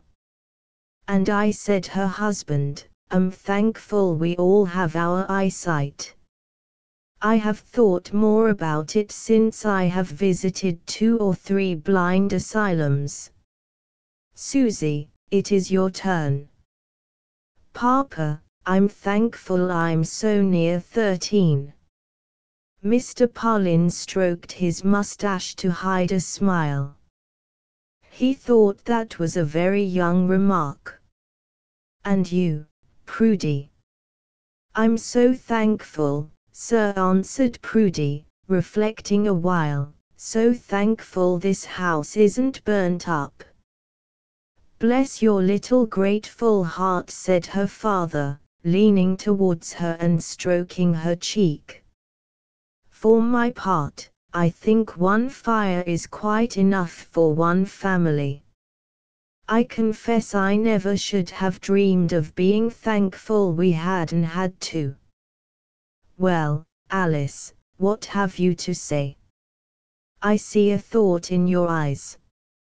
Why, Papa, said Dotty, laying her forefingers together with emphasis, I've known what I'm thankful for 2 days.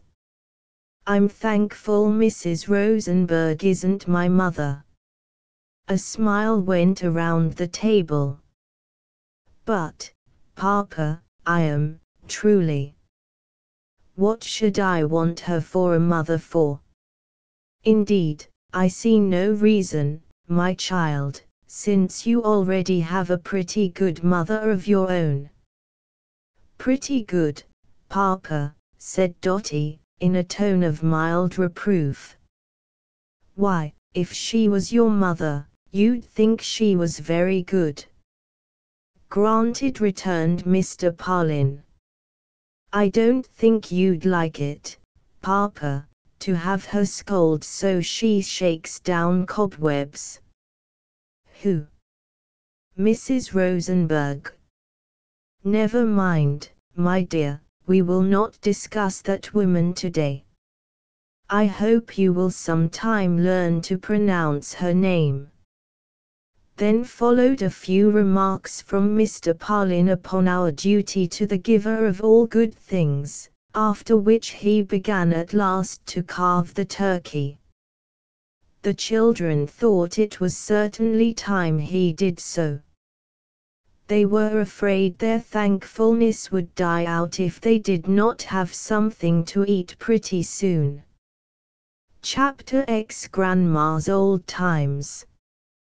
Grandma Reed was in her own room, sitting before a bright clean fire.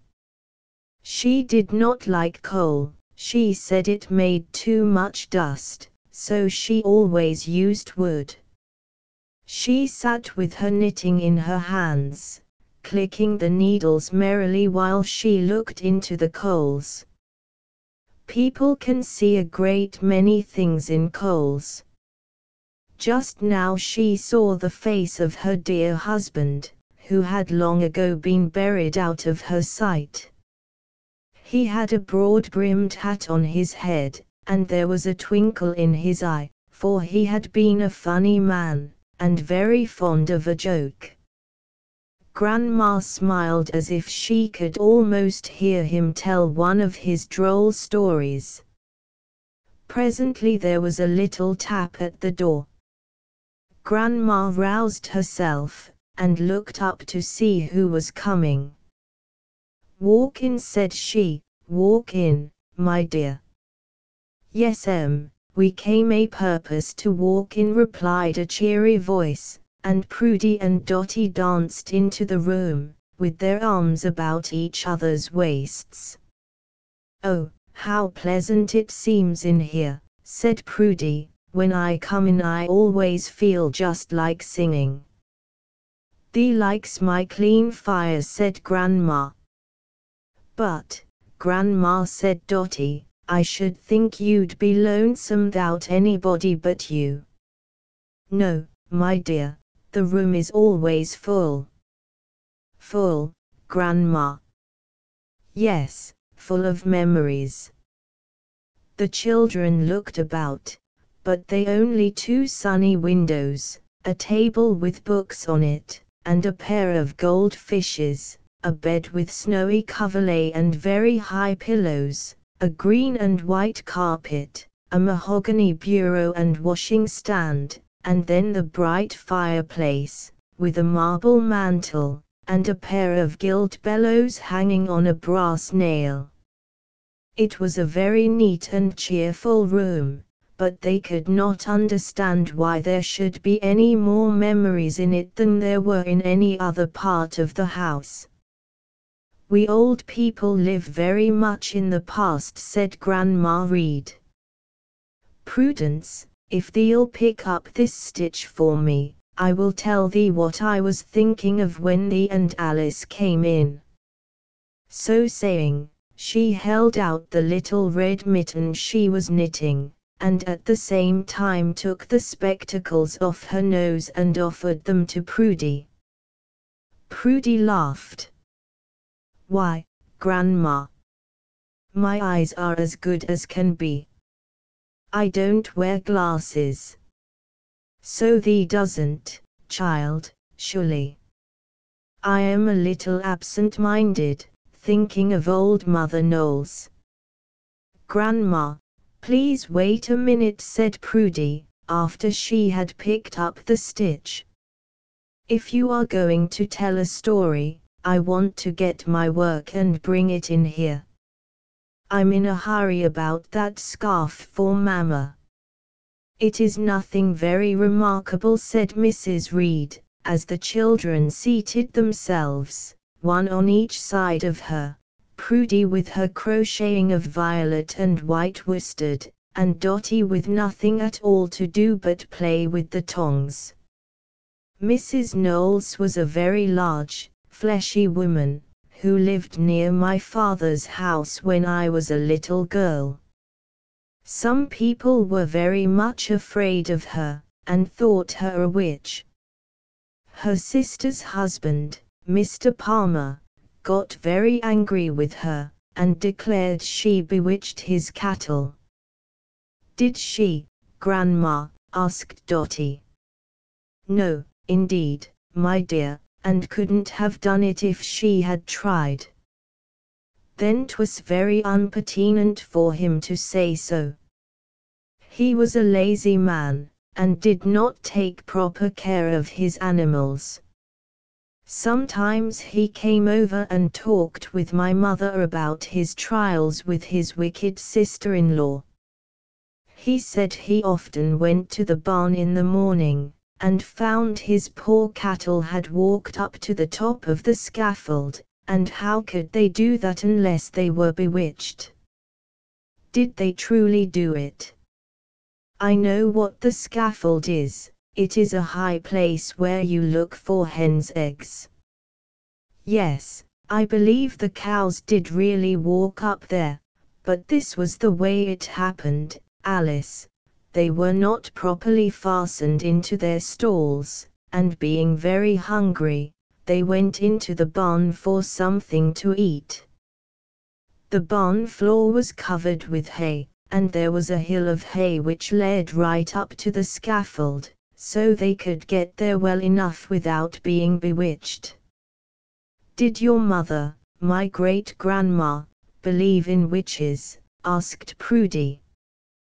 "What did she say to Mr. Palmer?" "Oh, no. She had no faith in witches. Thy great-grandmother was a sensible woman. She said to him, 'Friend Asa, thee'd better have some good strong boughs made for thy cattle, and put on their necks, and then I think thee'll find they can't get out of their stalls. Thee says they are as lean as Pharaoh's kine, and I would advise thee to feed them better. Cattle that are well fed and well cared for will never go bewitched." "Did Mrs. Knowles know what people said about her?" asked Prudy. "Yes, she heard the stories, and it made her feel very badly." "How did she look?" "A little like thy grandmother Pauline, if I remember, only she was much larger." "Did she know anything?" "Oh, yes, it was rather an ignorant neighborhood, but she was one of the most intelligent women in it." "Did she ever go anywhere?" "Yes, she came to my mother for sympathy.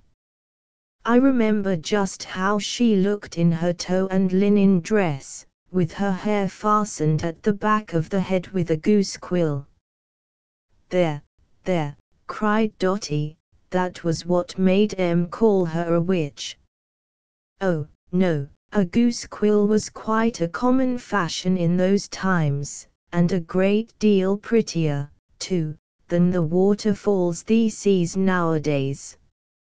Mrs. Knowles dressed like other people, and looked like other people, for aught I know, but I wished she would not come to our house so much. Didn't you like her? Yes, I liked her very well, for she carried peppermints in a black bag on her arm, but I was afraid the stories were true, and she might bewitch my mother. Why, Grandma, I shouldn't have thought that of you. I was a very small girl then, Prudence, and the children I played with belonged, for the most part, to ignorant families. Grandma was like an apple playing with potatoes, remarked Dotty, one side to Prudy. I used to watch Mrs. Knowles, continued Mrs. Reed, hoping to see her cry, for they said if she was really a witch, she could shed but 3 tears, and those out of her left eye. Did you ever catch her crying? Once, replied Grandma, with a smile, and then she kept her handkerchief at her face. I was quite disappointed, for I couldn't tell which eye she cried out of. Please tell some more, said Dotty. They said Mrs. Knowles was often seen in a high wind riding off on a broomstick. It ought to have been a strong broomstick, for she was a very large woman. Why, Grandma, said Prudy, thrusting her hook into a stitch, I can't help thinking what queer days you lived in. Now, when I talk to my grandchildren, I shall tell them of such beautiful things, of swings and picnics, and Christmas trees. So shall I to my grandchildren, said Dotty, but not always. I shall have to look sober sometimes, and tell Em how I had the sore throat, and couldn't swallow anything but boiled custards and cream toast. For, says I, children, it was very different in those days. Ah, well, you little folks look forward, and we old folks look backward, but it all seems like a dream, either way, to me, said Grandma Reed, binding off the thumb of her little red mitten, like a dream when it is told. Speaking of telling dreams, Grandma, I had a funny one last night, said Prudy, about a queer old gentleman. Guess who it was? Thy grandfather, perhaps. Does thee remember, Alice, how thee used to sit on his knee and comb his hair with a toothpick? I don't think 'twas me, said Dotty, for I wasn't born then. It was I, replied Prudy. I remember Grandpa now, but I didn't used to. It wasn't Grandpa I dreamed about, it was Santa Claus. Grandma smiled, and raised her spectacles to the top of her forehead. We never talked about fairies in my day, said she. I never heard of a Santa Claus when I was young. Well, Grandma, he came down the chimney in a coach that looked like a Quaker bonnet on wheels, but he was all a dazzle with gold buttons, and what do you think he said? Something very foolish, I presume. He said, Miss Prudy, I'm going to be married. Only think. And he's such a very old bachelor. Did thee dream out the bride? It was Mother Goose. Very well, said Mrs. Reed, smiling. I should think that was a very good match. She did look so funny, Grandma, with a great hump on her nose, and one on her back. Santa Claus kissed her, and what do you think she said? I am sure I can't tell, I am not acquainted with thy fairy folks. Why, she shook her sides, and, said she, sing a song o' sixpence. That was as sensible a speech as thee could expect from that quarter. Oh, Grandma, you don't care anything about my dream, or I could go on and describe the wedding cake, how she put sage in it, and pepper, and mustard, and baked it on top of one of our registers.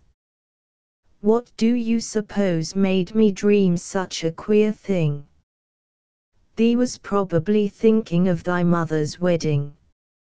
Oh, Christmas is going to be splendid than ever, this year, said Dotty, isn't it, Grandma? Did you have any Christmases when you were young? Oh, yes, but we didn't make much account of Christmas in those days. Why, Grandma, I knew you lived on bean porridge, but I supposed you had something to eat Christmas. Oh, sometimes I had a little saucer pie, sweetened with molasses, and the crust made of raised dough. Poor, dear Grandma. I remember my father used to put a great backlog on the fire Christmas morning, as large as the fireplace would hold, and that was all the celebration we ever had. Didn't you have Christmas presents? No, Alice, not so much as a brass thimble. Poor Grandma. I shouldn't think you would have wanted to live. Didn't anybody love you? Said Dotty, putting her fingers under Mrs. Reed's cap, and smoothing her soft grey hair. Why, I love every hair of your head. I am glad thee does, child, but that doesn't take much love, for thee knows I haven't a great deal of hair. But, Grandma, how could you live without Christmas trees and things? I was happy enough, Alice. But you'd have been a great deal happier, Grandma, if you'd had a Santa Claus. It's so nice to believe what isn't true.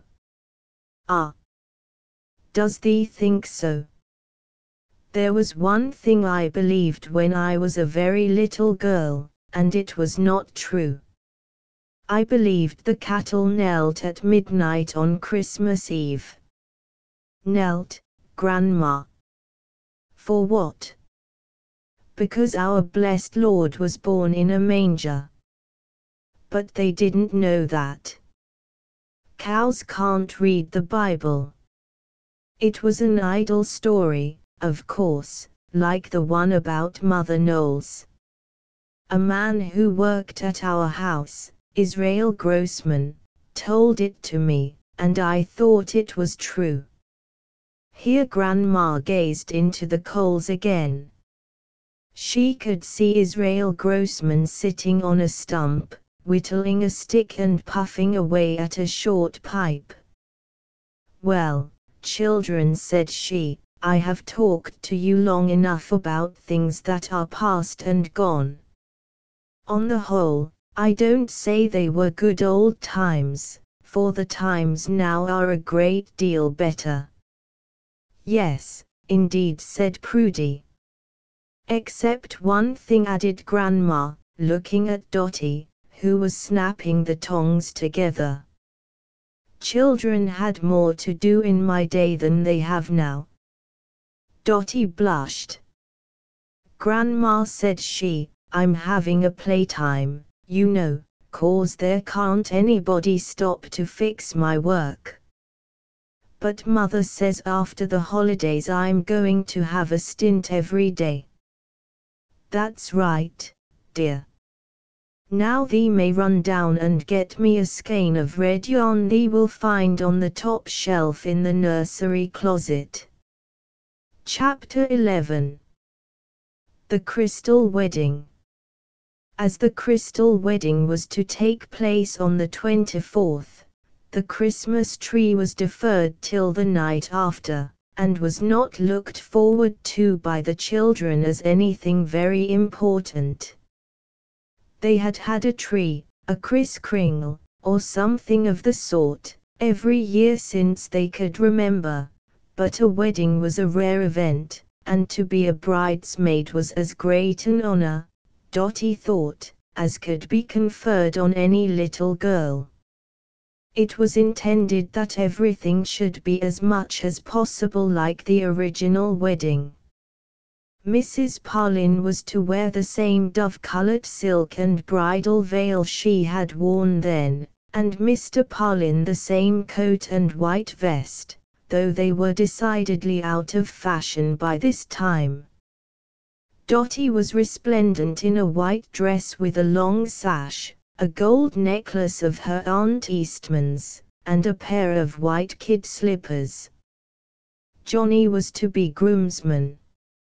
He was a boy who was always startling his friends with some new idea, and this time he had borrowed a silver bouquet holder out of his mother's drawer, and filled it with the loveliest greenhouse flowers. Until Dotty saw this, she had been happy, but the thought of standing up with a boy who held such a beautiful toy, while her own little hands would be empty, this was too much. "Johnny Eastman," said she, with a trembling voice, "how do you think it will look to be holding flowers up to your nose when the minister's a-praying?" "I'd be so shamed, Johnny Eastman."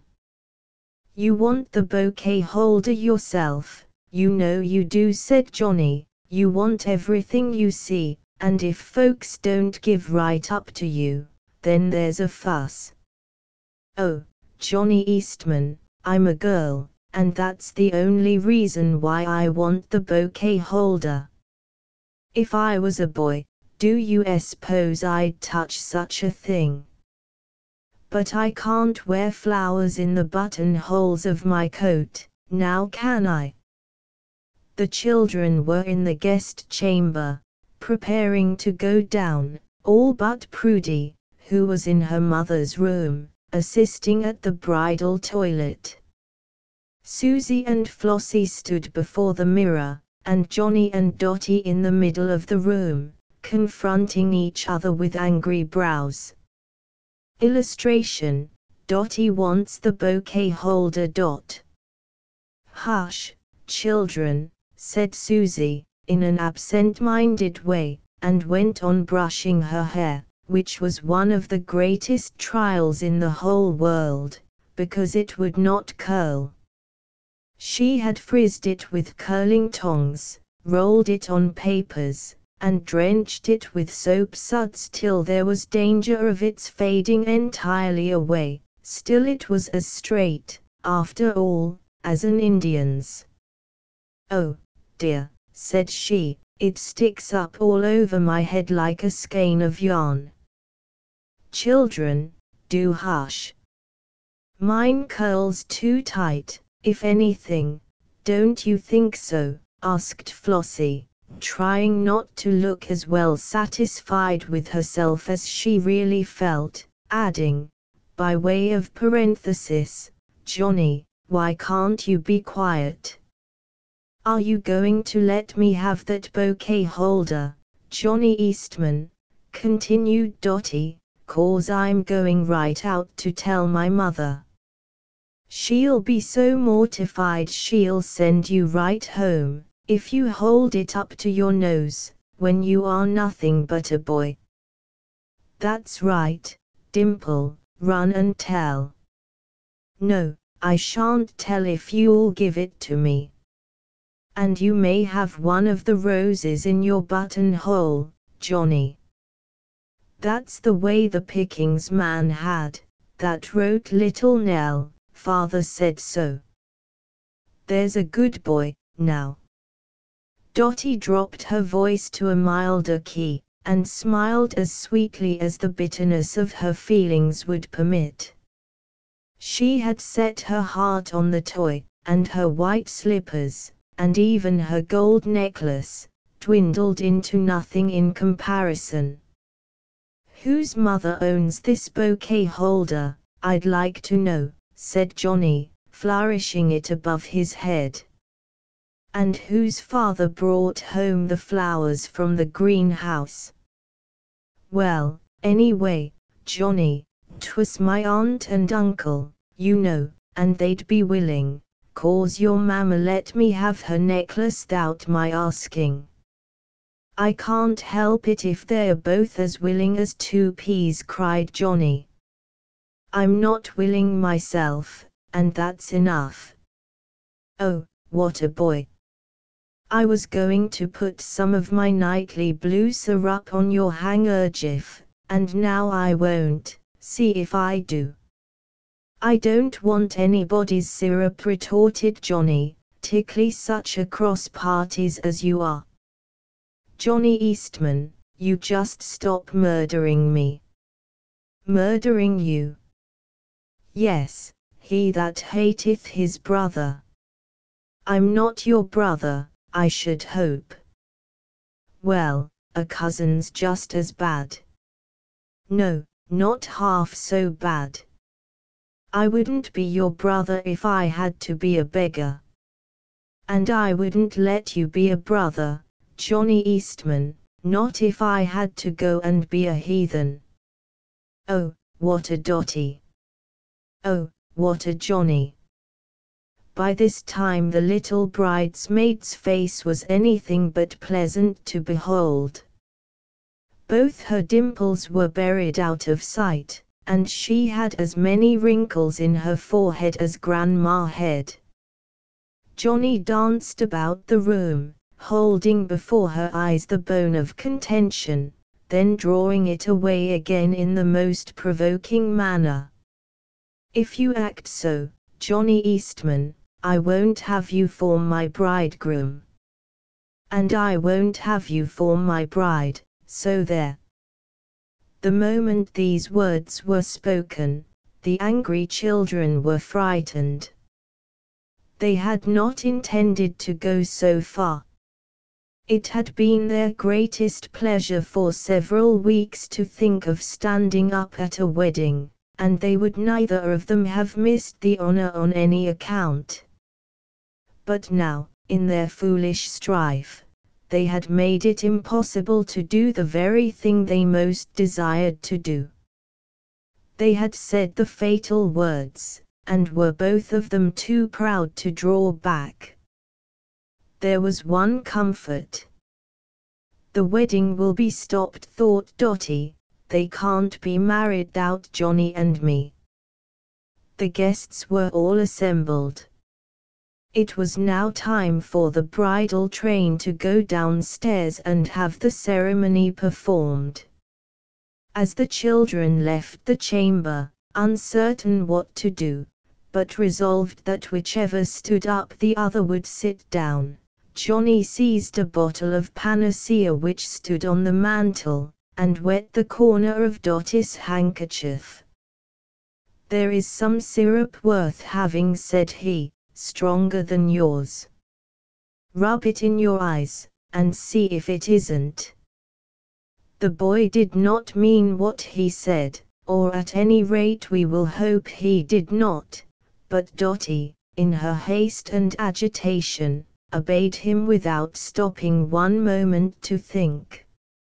Instantly the wedding was forgotten, the bouquet holder, the anger, the disappointment, and everything else but the agony in her eyes. It was so dreadful that she could only scream, and spin round and round like a top. A scene of confusion followed. The poor child was so frantic that her father was obliged to hold her by main force, while her mother tried to bathe her eyes with cold water. They were fearfully inflamed, and for a whole hour the wedding was delayed, while poor Dotty lay struggling in her father's arms, or tore about the nursery like a wild creature. Johnny was very sorry. He said he did not know what was in the bottle. He had sprinkled his cousin's handkerchief in sport. "She talks so much about her nightly blue syrup," said he to his mother, "that I thought I would tease her a little speck." "I don't know, but you have put her eyes out," said his mother, severely. "Oh, do you think so?" wailed Johnny. "Oh, don't say so, mother. I hope not, my child, but panacea is a very powerful thing. I don't know precisely what is in it, but you have certainly tried a dangerous experiment." "I didn't mean to, mother. I'll never do so again." "That is what you always say," replied his mother, shaking her head, "and that is why I am so discouraged about you. Nothing seems to make any impression upon you. If you have really made your cousin blind for life, I hope it will be a lesson to you." While Mrs. Eastman talked, looking very stately in her velvet dress, Master Johnny was balancing himself on the hat tree in the hall, as if he scarcely heard what she said, but, in spite of his disrespectful manner, he was really unhappy. "I knew something would go wrong," continued Mrs. Eastman, "when it was first proposed that you and Dotty should stand up together, and I did not approve of the plan." "What is the reason you two children must always be quarreling?" "She is the one that begins it," replied Johnny. "If I could have stood up with Prudy, there wouldn't have been any fuss." "With Prudy, indeed. I dare say you would be glad to do so now, you naughty boy." "Your kind Aunt Mary suggested it, but I told her, no. Since you have hurt Dotty so terribly, you cannot be groomsman." "Oh, mother." "No, my son. She is unable to perform her part, and you must give up yours. Percy will take your place." In spite of his manliness, Johnny dropped a few tears, which he brushed away with the back of his hand, but his mother, for once in her life, was firm. I will not say that Johnny's disappointment was not some consolation to Dotty, who lay on the sofa in the parlor with her eyes bandaged, while the wedding ceremony was performed. If Johnny had been one of the group, while her own poor little self was left out, necklace, slippers, and all, she would have thought it unjust. As it was, it seemed hard enough. She was in total darkness, but her mind made pictures while her eyes were shut. She could almost see how the bride and bridegroom looked, holding each other by the hand, with the tall Percy on one side, and the short Prudy on the other, the dear Prudy, who was so sorry for her sister that she could not enjoy taking her place, though a fairer little bridesmaid than she made could hardly be found in the city. The same clergyman officiated now who had married Mr. and Mrs. Parlin 15 years before, and after he had married them over again, he made a speech which caused Dotty to cry a little under her handkerchief, or, if not the speech, it was the panacea that brought the tears, she did not know which. He said he remembered just how Edward Parlin and Mary Read looked when they stood before him in the bloom of their youth, and promised to live together as husband and wife. They had seemed very happy then, but he thought they were happier now. He could read in their faces the history of 15 beautiful years. He did not wonder the time had passed very pleasantly, for they knew how to make each other happy.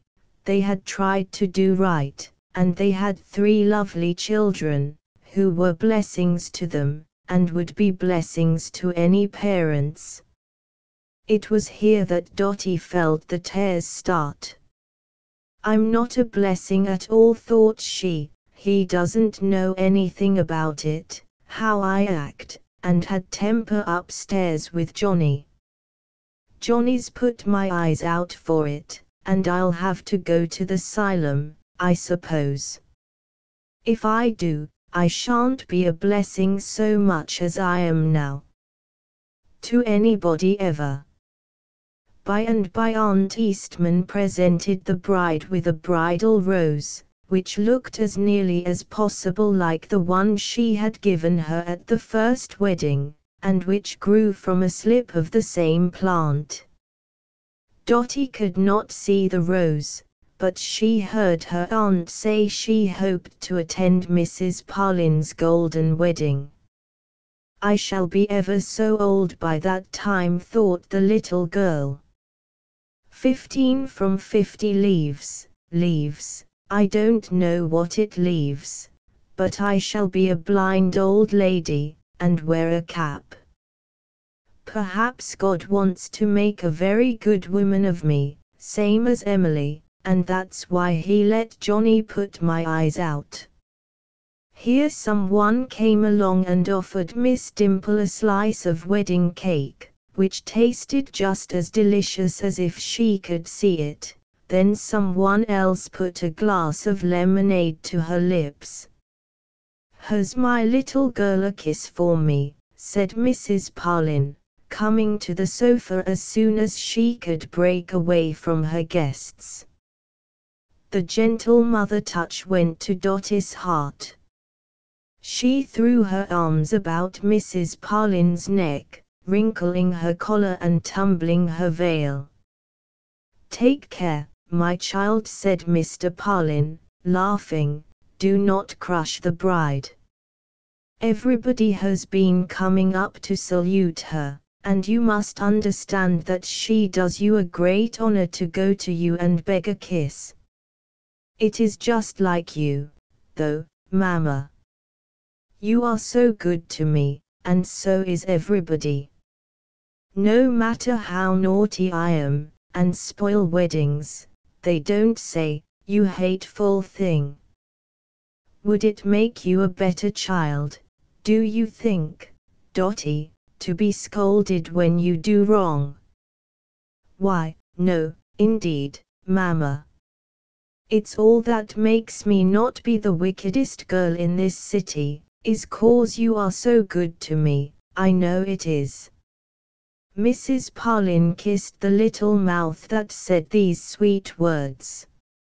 "And now that I am blind, Mama, you are so kind, I suppose you'll feed me with a spoon.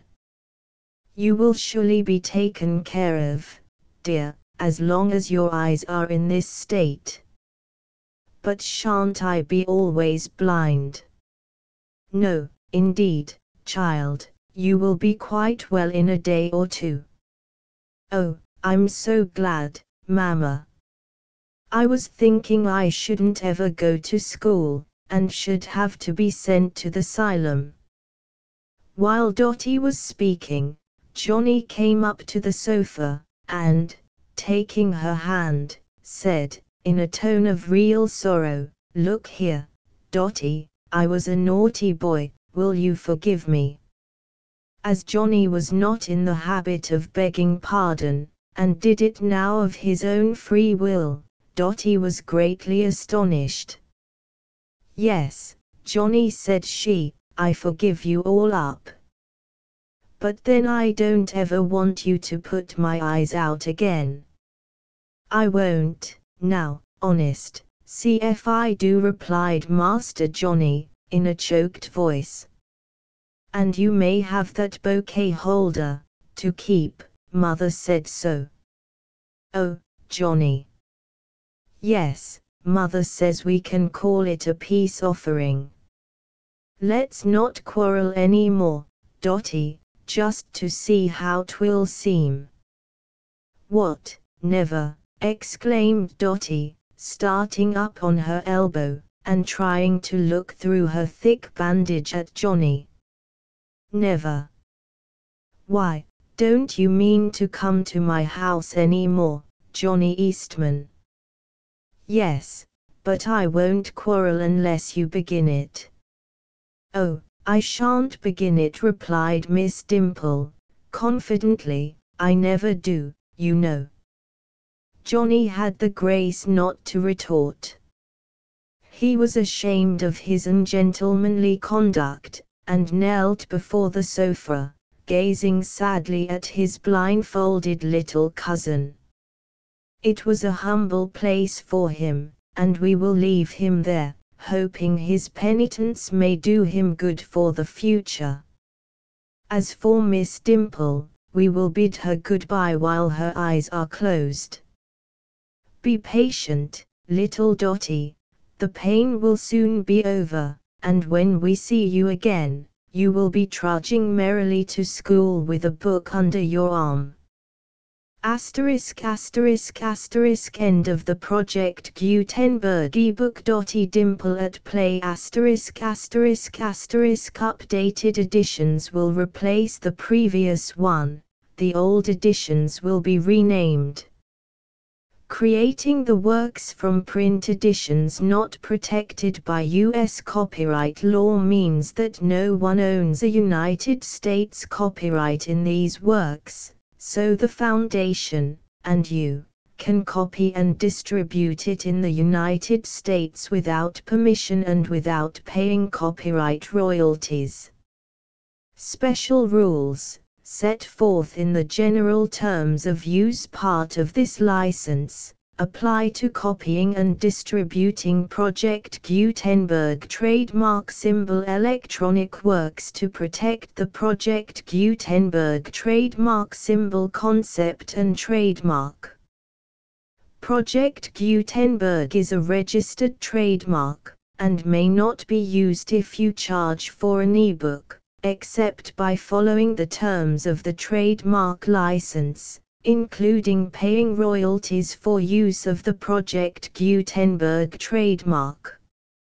If you do not charge anything for copies of this ebook, complying with the trademark license is very easy.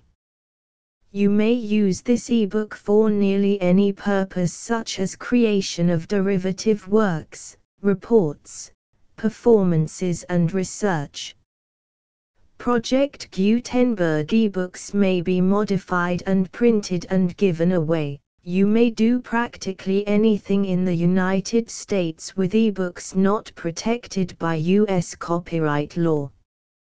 Redistribution is subject to the trademark license, especially commercial redistribution.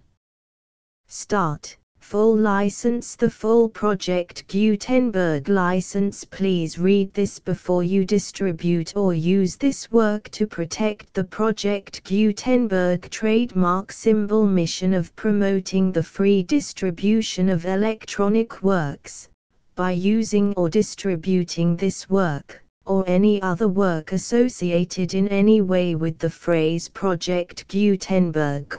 You agree to comply with all the terms of the full Project Gutenberg trademark symbol license available with this file or online at www.gutenberg.org/license.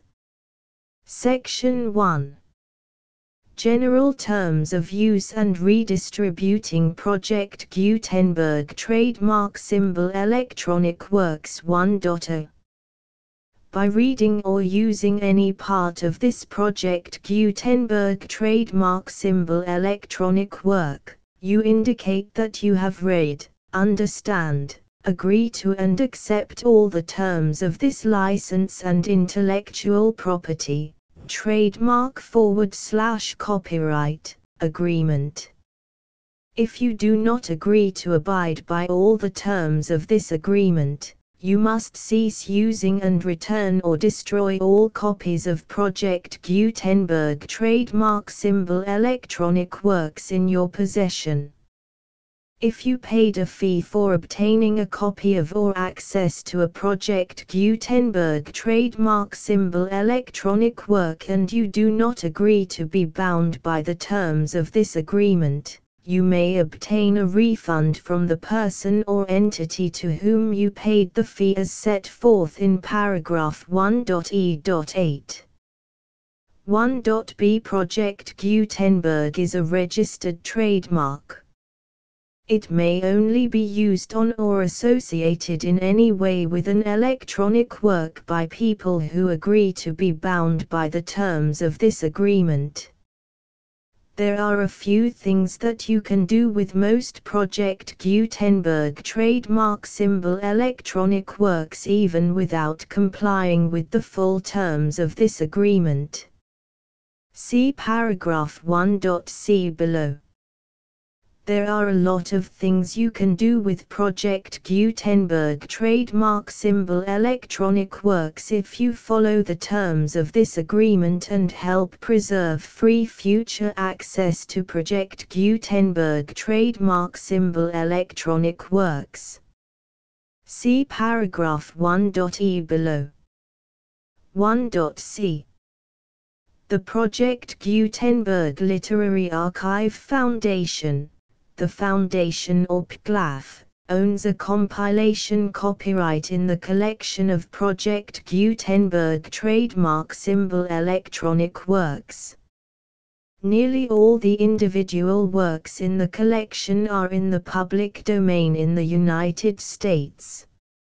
If an individual work is unprotected by copyright law in the United States and you are located in the United States, we do not claim a right to prevent you from copying, distributing, performing, displaying or creating derivative works based on the work as long as all references to Project Gutenberg are removed.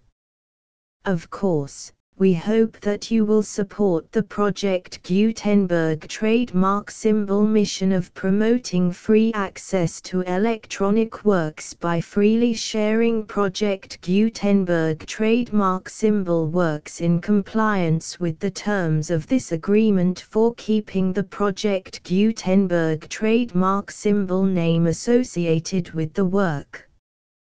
You can easily comply with the terms of this agreement by keeping this work in the same format with its attached full Project Gutenberg trademark symbol license when you share it without charge with others. 1.d. The copyright laws of the place where you are located also govern what you can do with this work. Copyright laws in most countries are in a constant state of change. If you are outside the United States, check the laws of your country in addition to the terms of this agreement before downloading, copying, displaying, performing, distributing or creating derivative works based on this work or any other Project Gutenberg trademark symbol work. The Foundation makes no representations concerning the copyright status of any work in any country other than the United States. 1.e Unless you have removed all references to Project Gutenberg. 1.e.1. The following sentence, with active links to, or other immediate access to, the full Project Gutenberg trademark symbol license must appear prominently whenever any copy of a Project Gutenberg trademark symbol work, any work on which the phrase Project Gutenberg appears, or with which the phrase Project Gutenberg is associated, is accessed, displayed, performed, viewed, copied or distributed, This ebook is for the use of anyone anywhere in the United States and most other parts of the world at no cost and with almost no restrictions whatsoever. You may copy it, give it away or reuse it under the terms of the Project Gutenberg license included with this ebook or online at www.gutenberg.org. If you are not located in the United States, you will have to check the laws of the country where you are located before using this ebook. 1.e.2 If an individual Project Gutenberg trademark symbol electronic work is derived from texts not protected by U.S. copyright law, does not contain a notice indicating that it is posted with permission of the copyright holder, the work can be copied and distributed to anyone in the United States without paying any fees or charges. If you are redistributing or providing access to a work with the phrase Project Gutenberg associated with or appearing on the work, you must comply either with the requirements of paragraphs 1.e.1 through 1.e.7 or obtain permission for the use of the work and the Project Gutenberg trademark symbol trademark as set forth in paragraphs 1.e.8 or 1.e.9. 1.e.3 If an individual Project Gutenberg trademark symbol electronic work is posted with the permission of the copyright holder, your use and distribution must comply with both paragraphs 1.e.1 through 1.e.7 and any additional terms imposed by the copyright holder.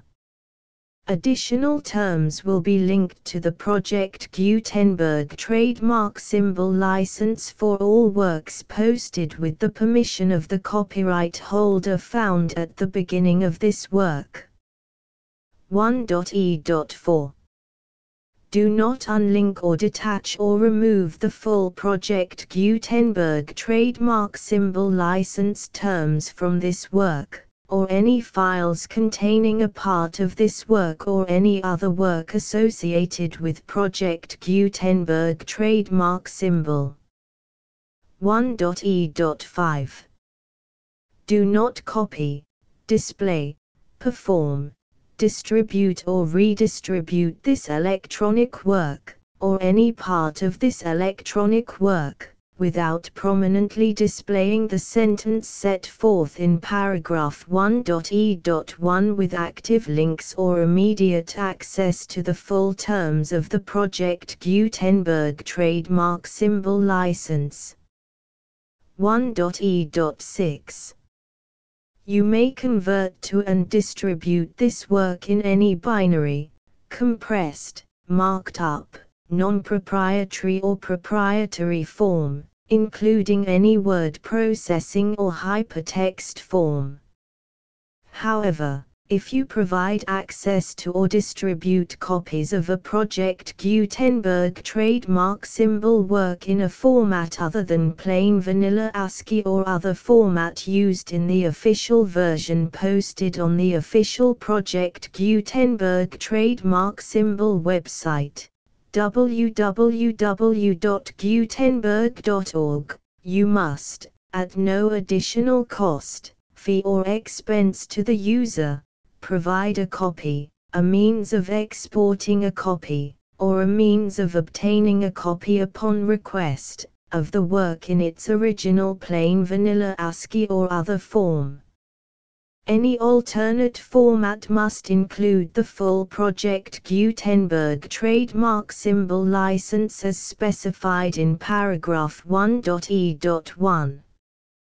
1.e.7 Do not charge a fee for access to, viewing, displaying, performing, copying or distributing any Project Gutenberg trademark symbol works unless you comply with paragraph 1.e.8 or 1.e.9. 1.e.8. You may charge a reasonable fee for copies of or providing access to or distributing Project Gutenberg trademark symbol electronic works, provided that you pay a royalty fee of 20% of the gross profits you derive from the use of Project Gutenberg trademark symbol works calculated using the method you already use to calculate your applicable taxes. The fee is owed to the owner of the Project Gutenberg trademark symbol trademark, but he has agreed to donate royalties under this paragraph to the Project Gutenberg Literary Archive Foundation. Royalty payments must be paid within 60 days following each date on which you prepare, or are legally required to prepare, your periodic tax returns. Royalty payments should be clearly marked as such and sent to the Project Gutenberg Literary Archive Foundation at the address specified in Section 4, Information about donations to the Project Gutenberg Literary Archive Foundation. You provide a full refund of any money paid by a user who notifies you in writing, or by email, within 30 days of receipt that he does not agree to the terms of the full Project Gutenberg trademark symbol license. You must require such a user to return or destroy all copies of the works possessed in a physical medium and discontinue all use of and all access to other copies of Project Gutenberg trademark symbol works. You provide, in accordance with paragraph 1.f.3, a full refund of any money paid for a work or a replacement copy, if a defect in the electronic work is discovered and reported to you within 90 days of receipt of the work.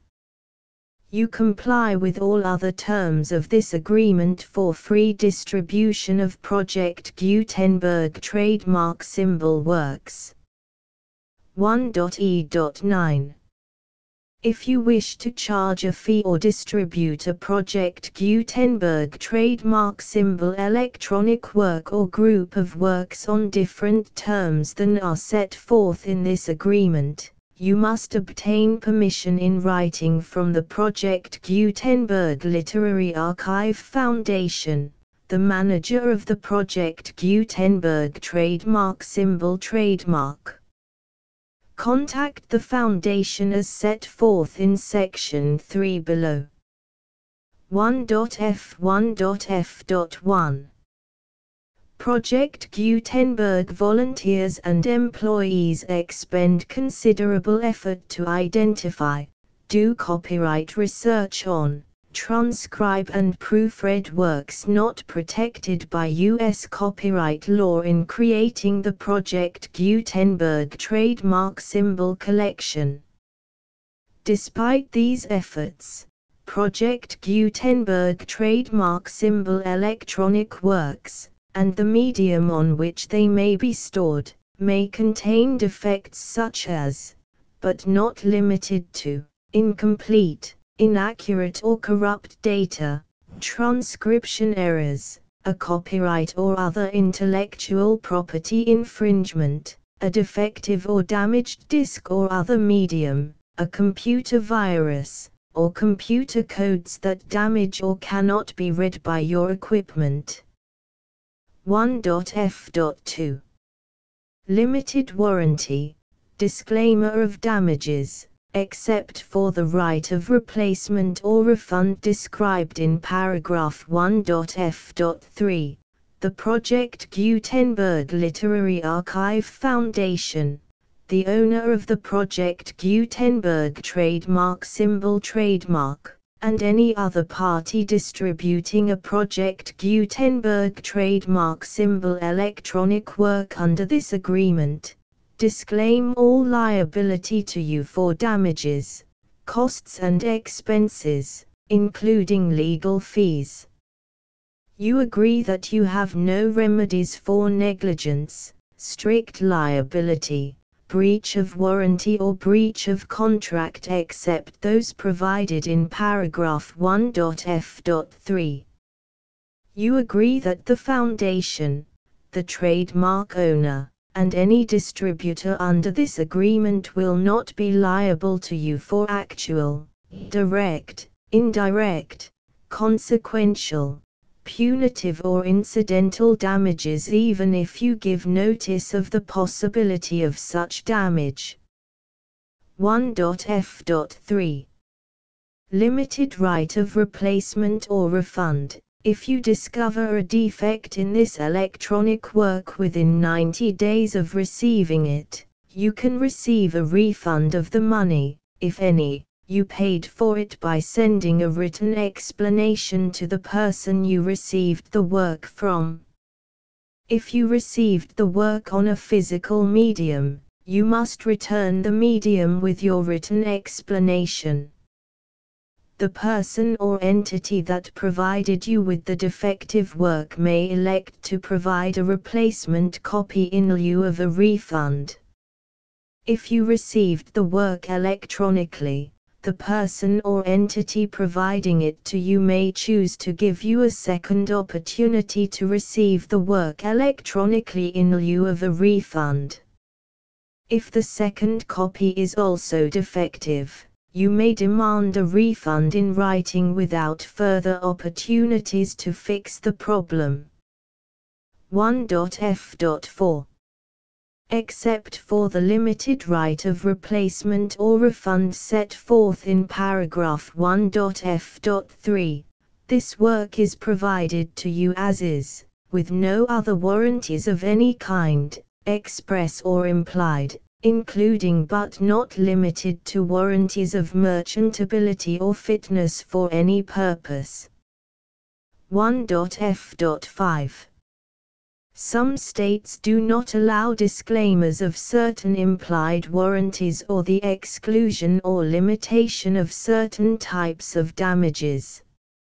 If any disclaimer or limitation set forth in this agreement violates the law of the state applicable to this agreement, the agreement shall be interpreted to make the maximum disclaimer or limitation permitted by the applicable state law. The invalidity or unenforceability of any provision of this agreement shall not void the remaining provisions. 1.f.6.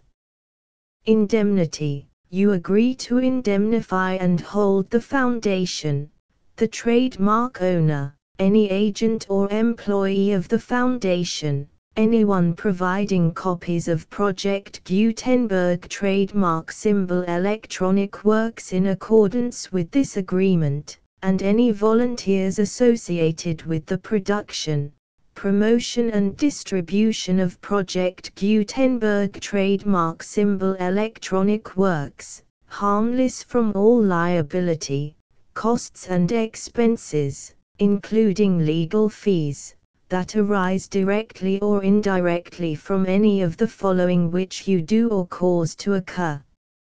A. Distribution of this or any Project Gutenberg trademark symbol work. B. Alteration, modification, or additions or deletions to any Project Gutenberg trademark symbol work, and C. Any defect you cause. Section 2. Information about the mission of Project Gutenberg trademark symbol. Project Gutenberg trademark symbol is synonymous with the free distribution of electronic works in formats readable by the widest variety of computers, including obsolete, old, middle-aged and new computers. It exists because of the efforts of hundreds of volunteers and donations from people in all walks of life. Volunteers and financial support to provide volunteers with the assistance they need are critical to reaching Project Gutenberg trademark symbol's goals and ensuring that the Project Gutenberg trademark symbol collection will remain freely available for generations to come. In 2001, the Project Gutenberg Literary Archive Foundation was created to provide a secure and permanent future for Project Gutenberg trademark symbol and future generations. To learn more about the Project Gutenberg Literary Archive Foundation and how your efforts and donations can help, see sections 3 and 4 and the Foundation information page at www.gutenberg.org. Section 3. Information about the Project Gutenberg Literary Archive Foundation. The Project Gutenberg Literary Archive Foundation is a non-profit 501(c)(3) educational corporation organized under the laws of the state of Mississippi and granted tax-exempt status by the Internal Revenue Service. The Foundation's IN or Federal Tax Identification Number is 64-6221541. Contributions to the Project Gutenberg Literary Archive Foundation are tax-deductible to the full extent permitted by U.S. federal laws and your state's laws. The Foundation's business office is located at 809 North 1500 West, Salt Lake City, UT 84116, 801-596-1887. Email contact links and up-to-date contact information can be found at the Foundation's website and official page at www.gutenberg.org/contact section 4. Information about donations to the Project Gutenberg Literary Archive Foundation. Project Gutenberg trademark symbol depends upon and cannot survive without widespread public support and donations to carry out its mission of increasing the number of public domain and licensed works that can be freely distributed in machine-readable form accessible by the widest array of equipment including outdated equipment. Many small donations, $1 to $5,000, are particularly important to maintaining tax-exempt status with the IRS. The Foundation is committed to complying with the laws regulating charities and charitable donations in all 50 states of the United States. Compliance requirements are not uniform and it takes a considerable effort, much paperwork and many fees to meet and keep up with these requirements. We do not solicit donations in locations where we have not received written confirmation of compliance. To send donations or determine the status of compliance for any particular state, visit www.gutenberg.org/donate. While we cannot and do not solicit contributions from states where we have not met the solicitation requirements, we know of no prohibition against accepting unsolicited donations from donors in such states who approach us with offers to donate. International donations are gratefully accepted, but we cannot make any statements concerning tax treatment of donations received from outside the United States. U.S. laws alone swamp our small staff. Please check the Project Gutenberg web pages for current donation methods and addresses. Donations are accepted in a number of other ways including checks, online payments and credit card donations. To donate, please visit www.gutenberg.org/donate. Section 5. General information about Project Gutenberg trademark symbol Electronic Works. Professor Michael S. Hart was the originator of the Project Gutenberg trademark symbol concept of a library of electronic works that could be freely shared with anyone. For 40 years, he produced and distributed Project Gutenberg trademark symbol ebooks with only a loose network of volunteer support. Project Gutenberg trademark symbol ebooks are often created from several printed editions, all of which are confirmed as not protected by copyright in the US unless a copyright notice is included. Thus, we do not necessarily keep ebooks in compliance with any particular paper edition. Most people start at our website, which has the main PG search facility, www.gutenberg.org. This website includes information about Project Gutenberg trademark symbol, including how to make donations to the Project Gutenberg Literary Archive Foundation, how to help produce our new ebooks, and how to subscribe to our email newsletter to hear about new ebooks. Dotty Dimple Stories Contents. Dotty Dimple at Play. Chapter I, Chapter 2. Chapter 3. Chapter 4. Chapter V, Chapter 6. Chapter 7. Chapter 8. Chapter 9. Chapter X, Chapter 11. The full Project Gutenberg license.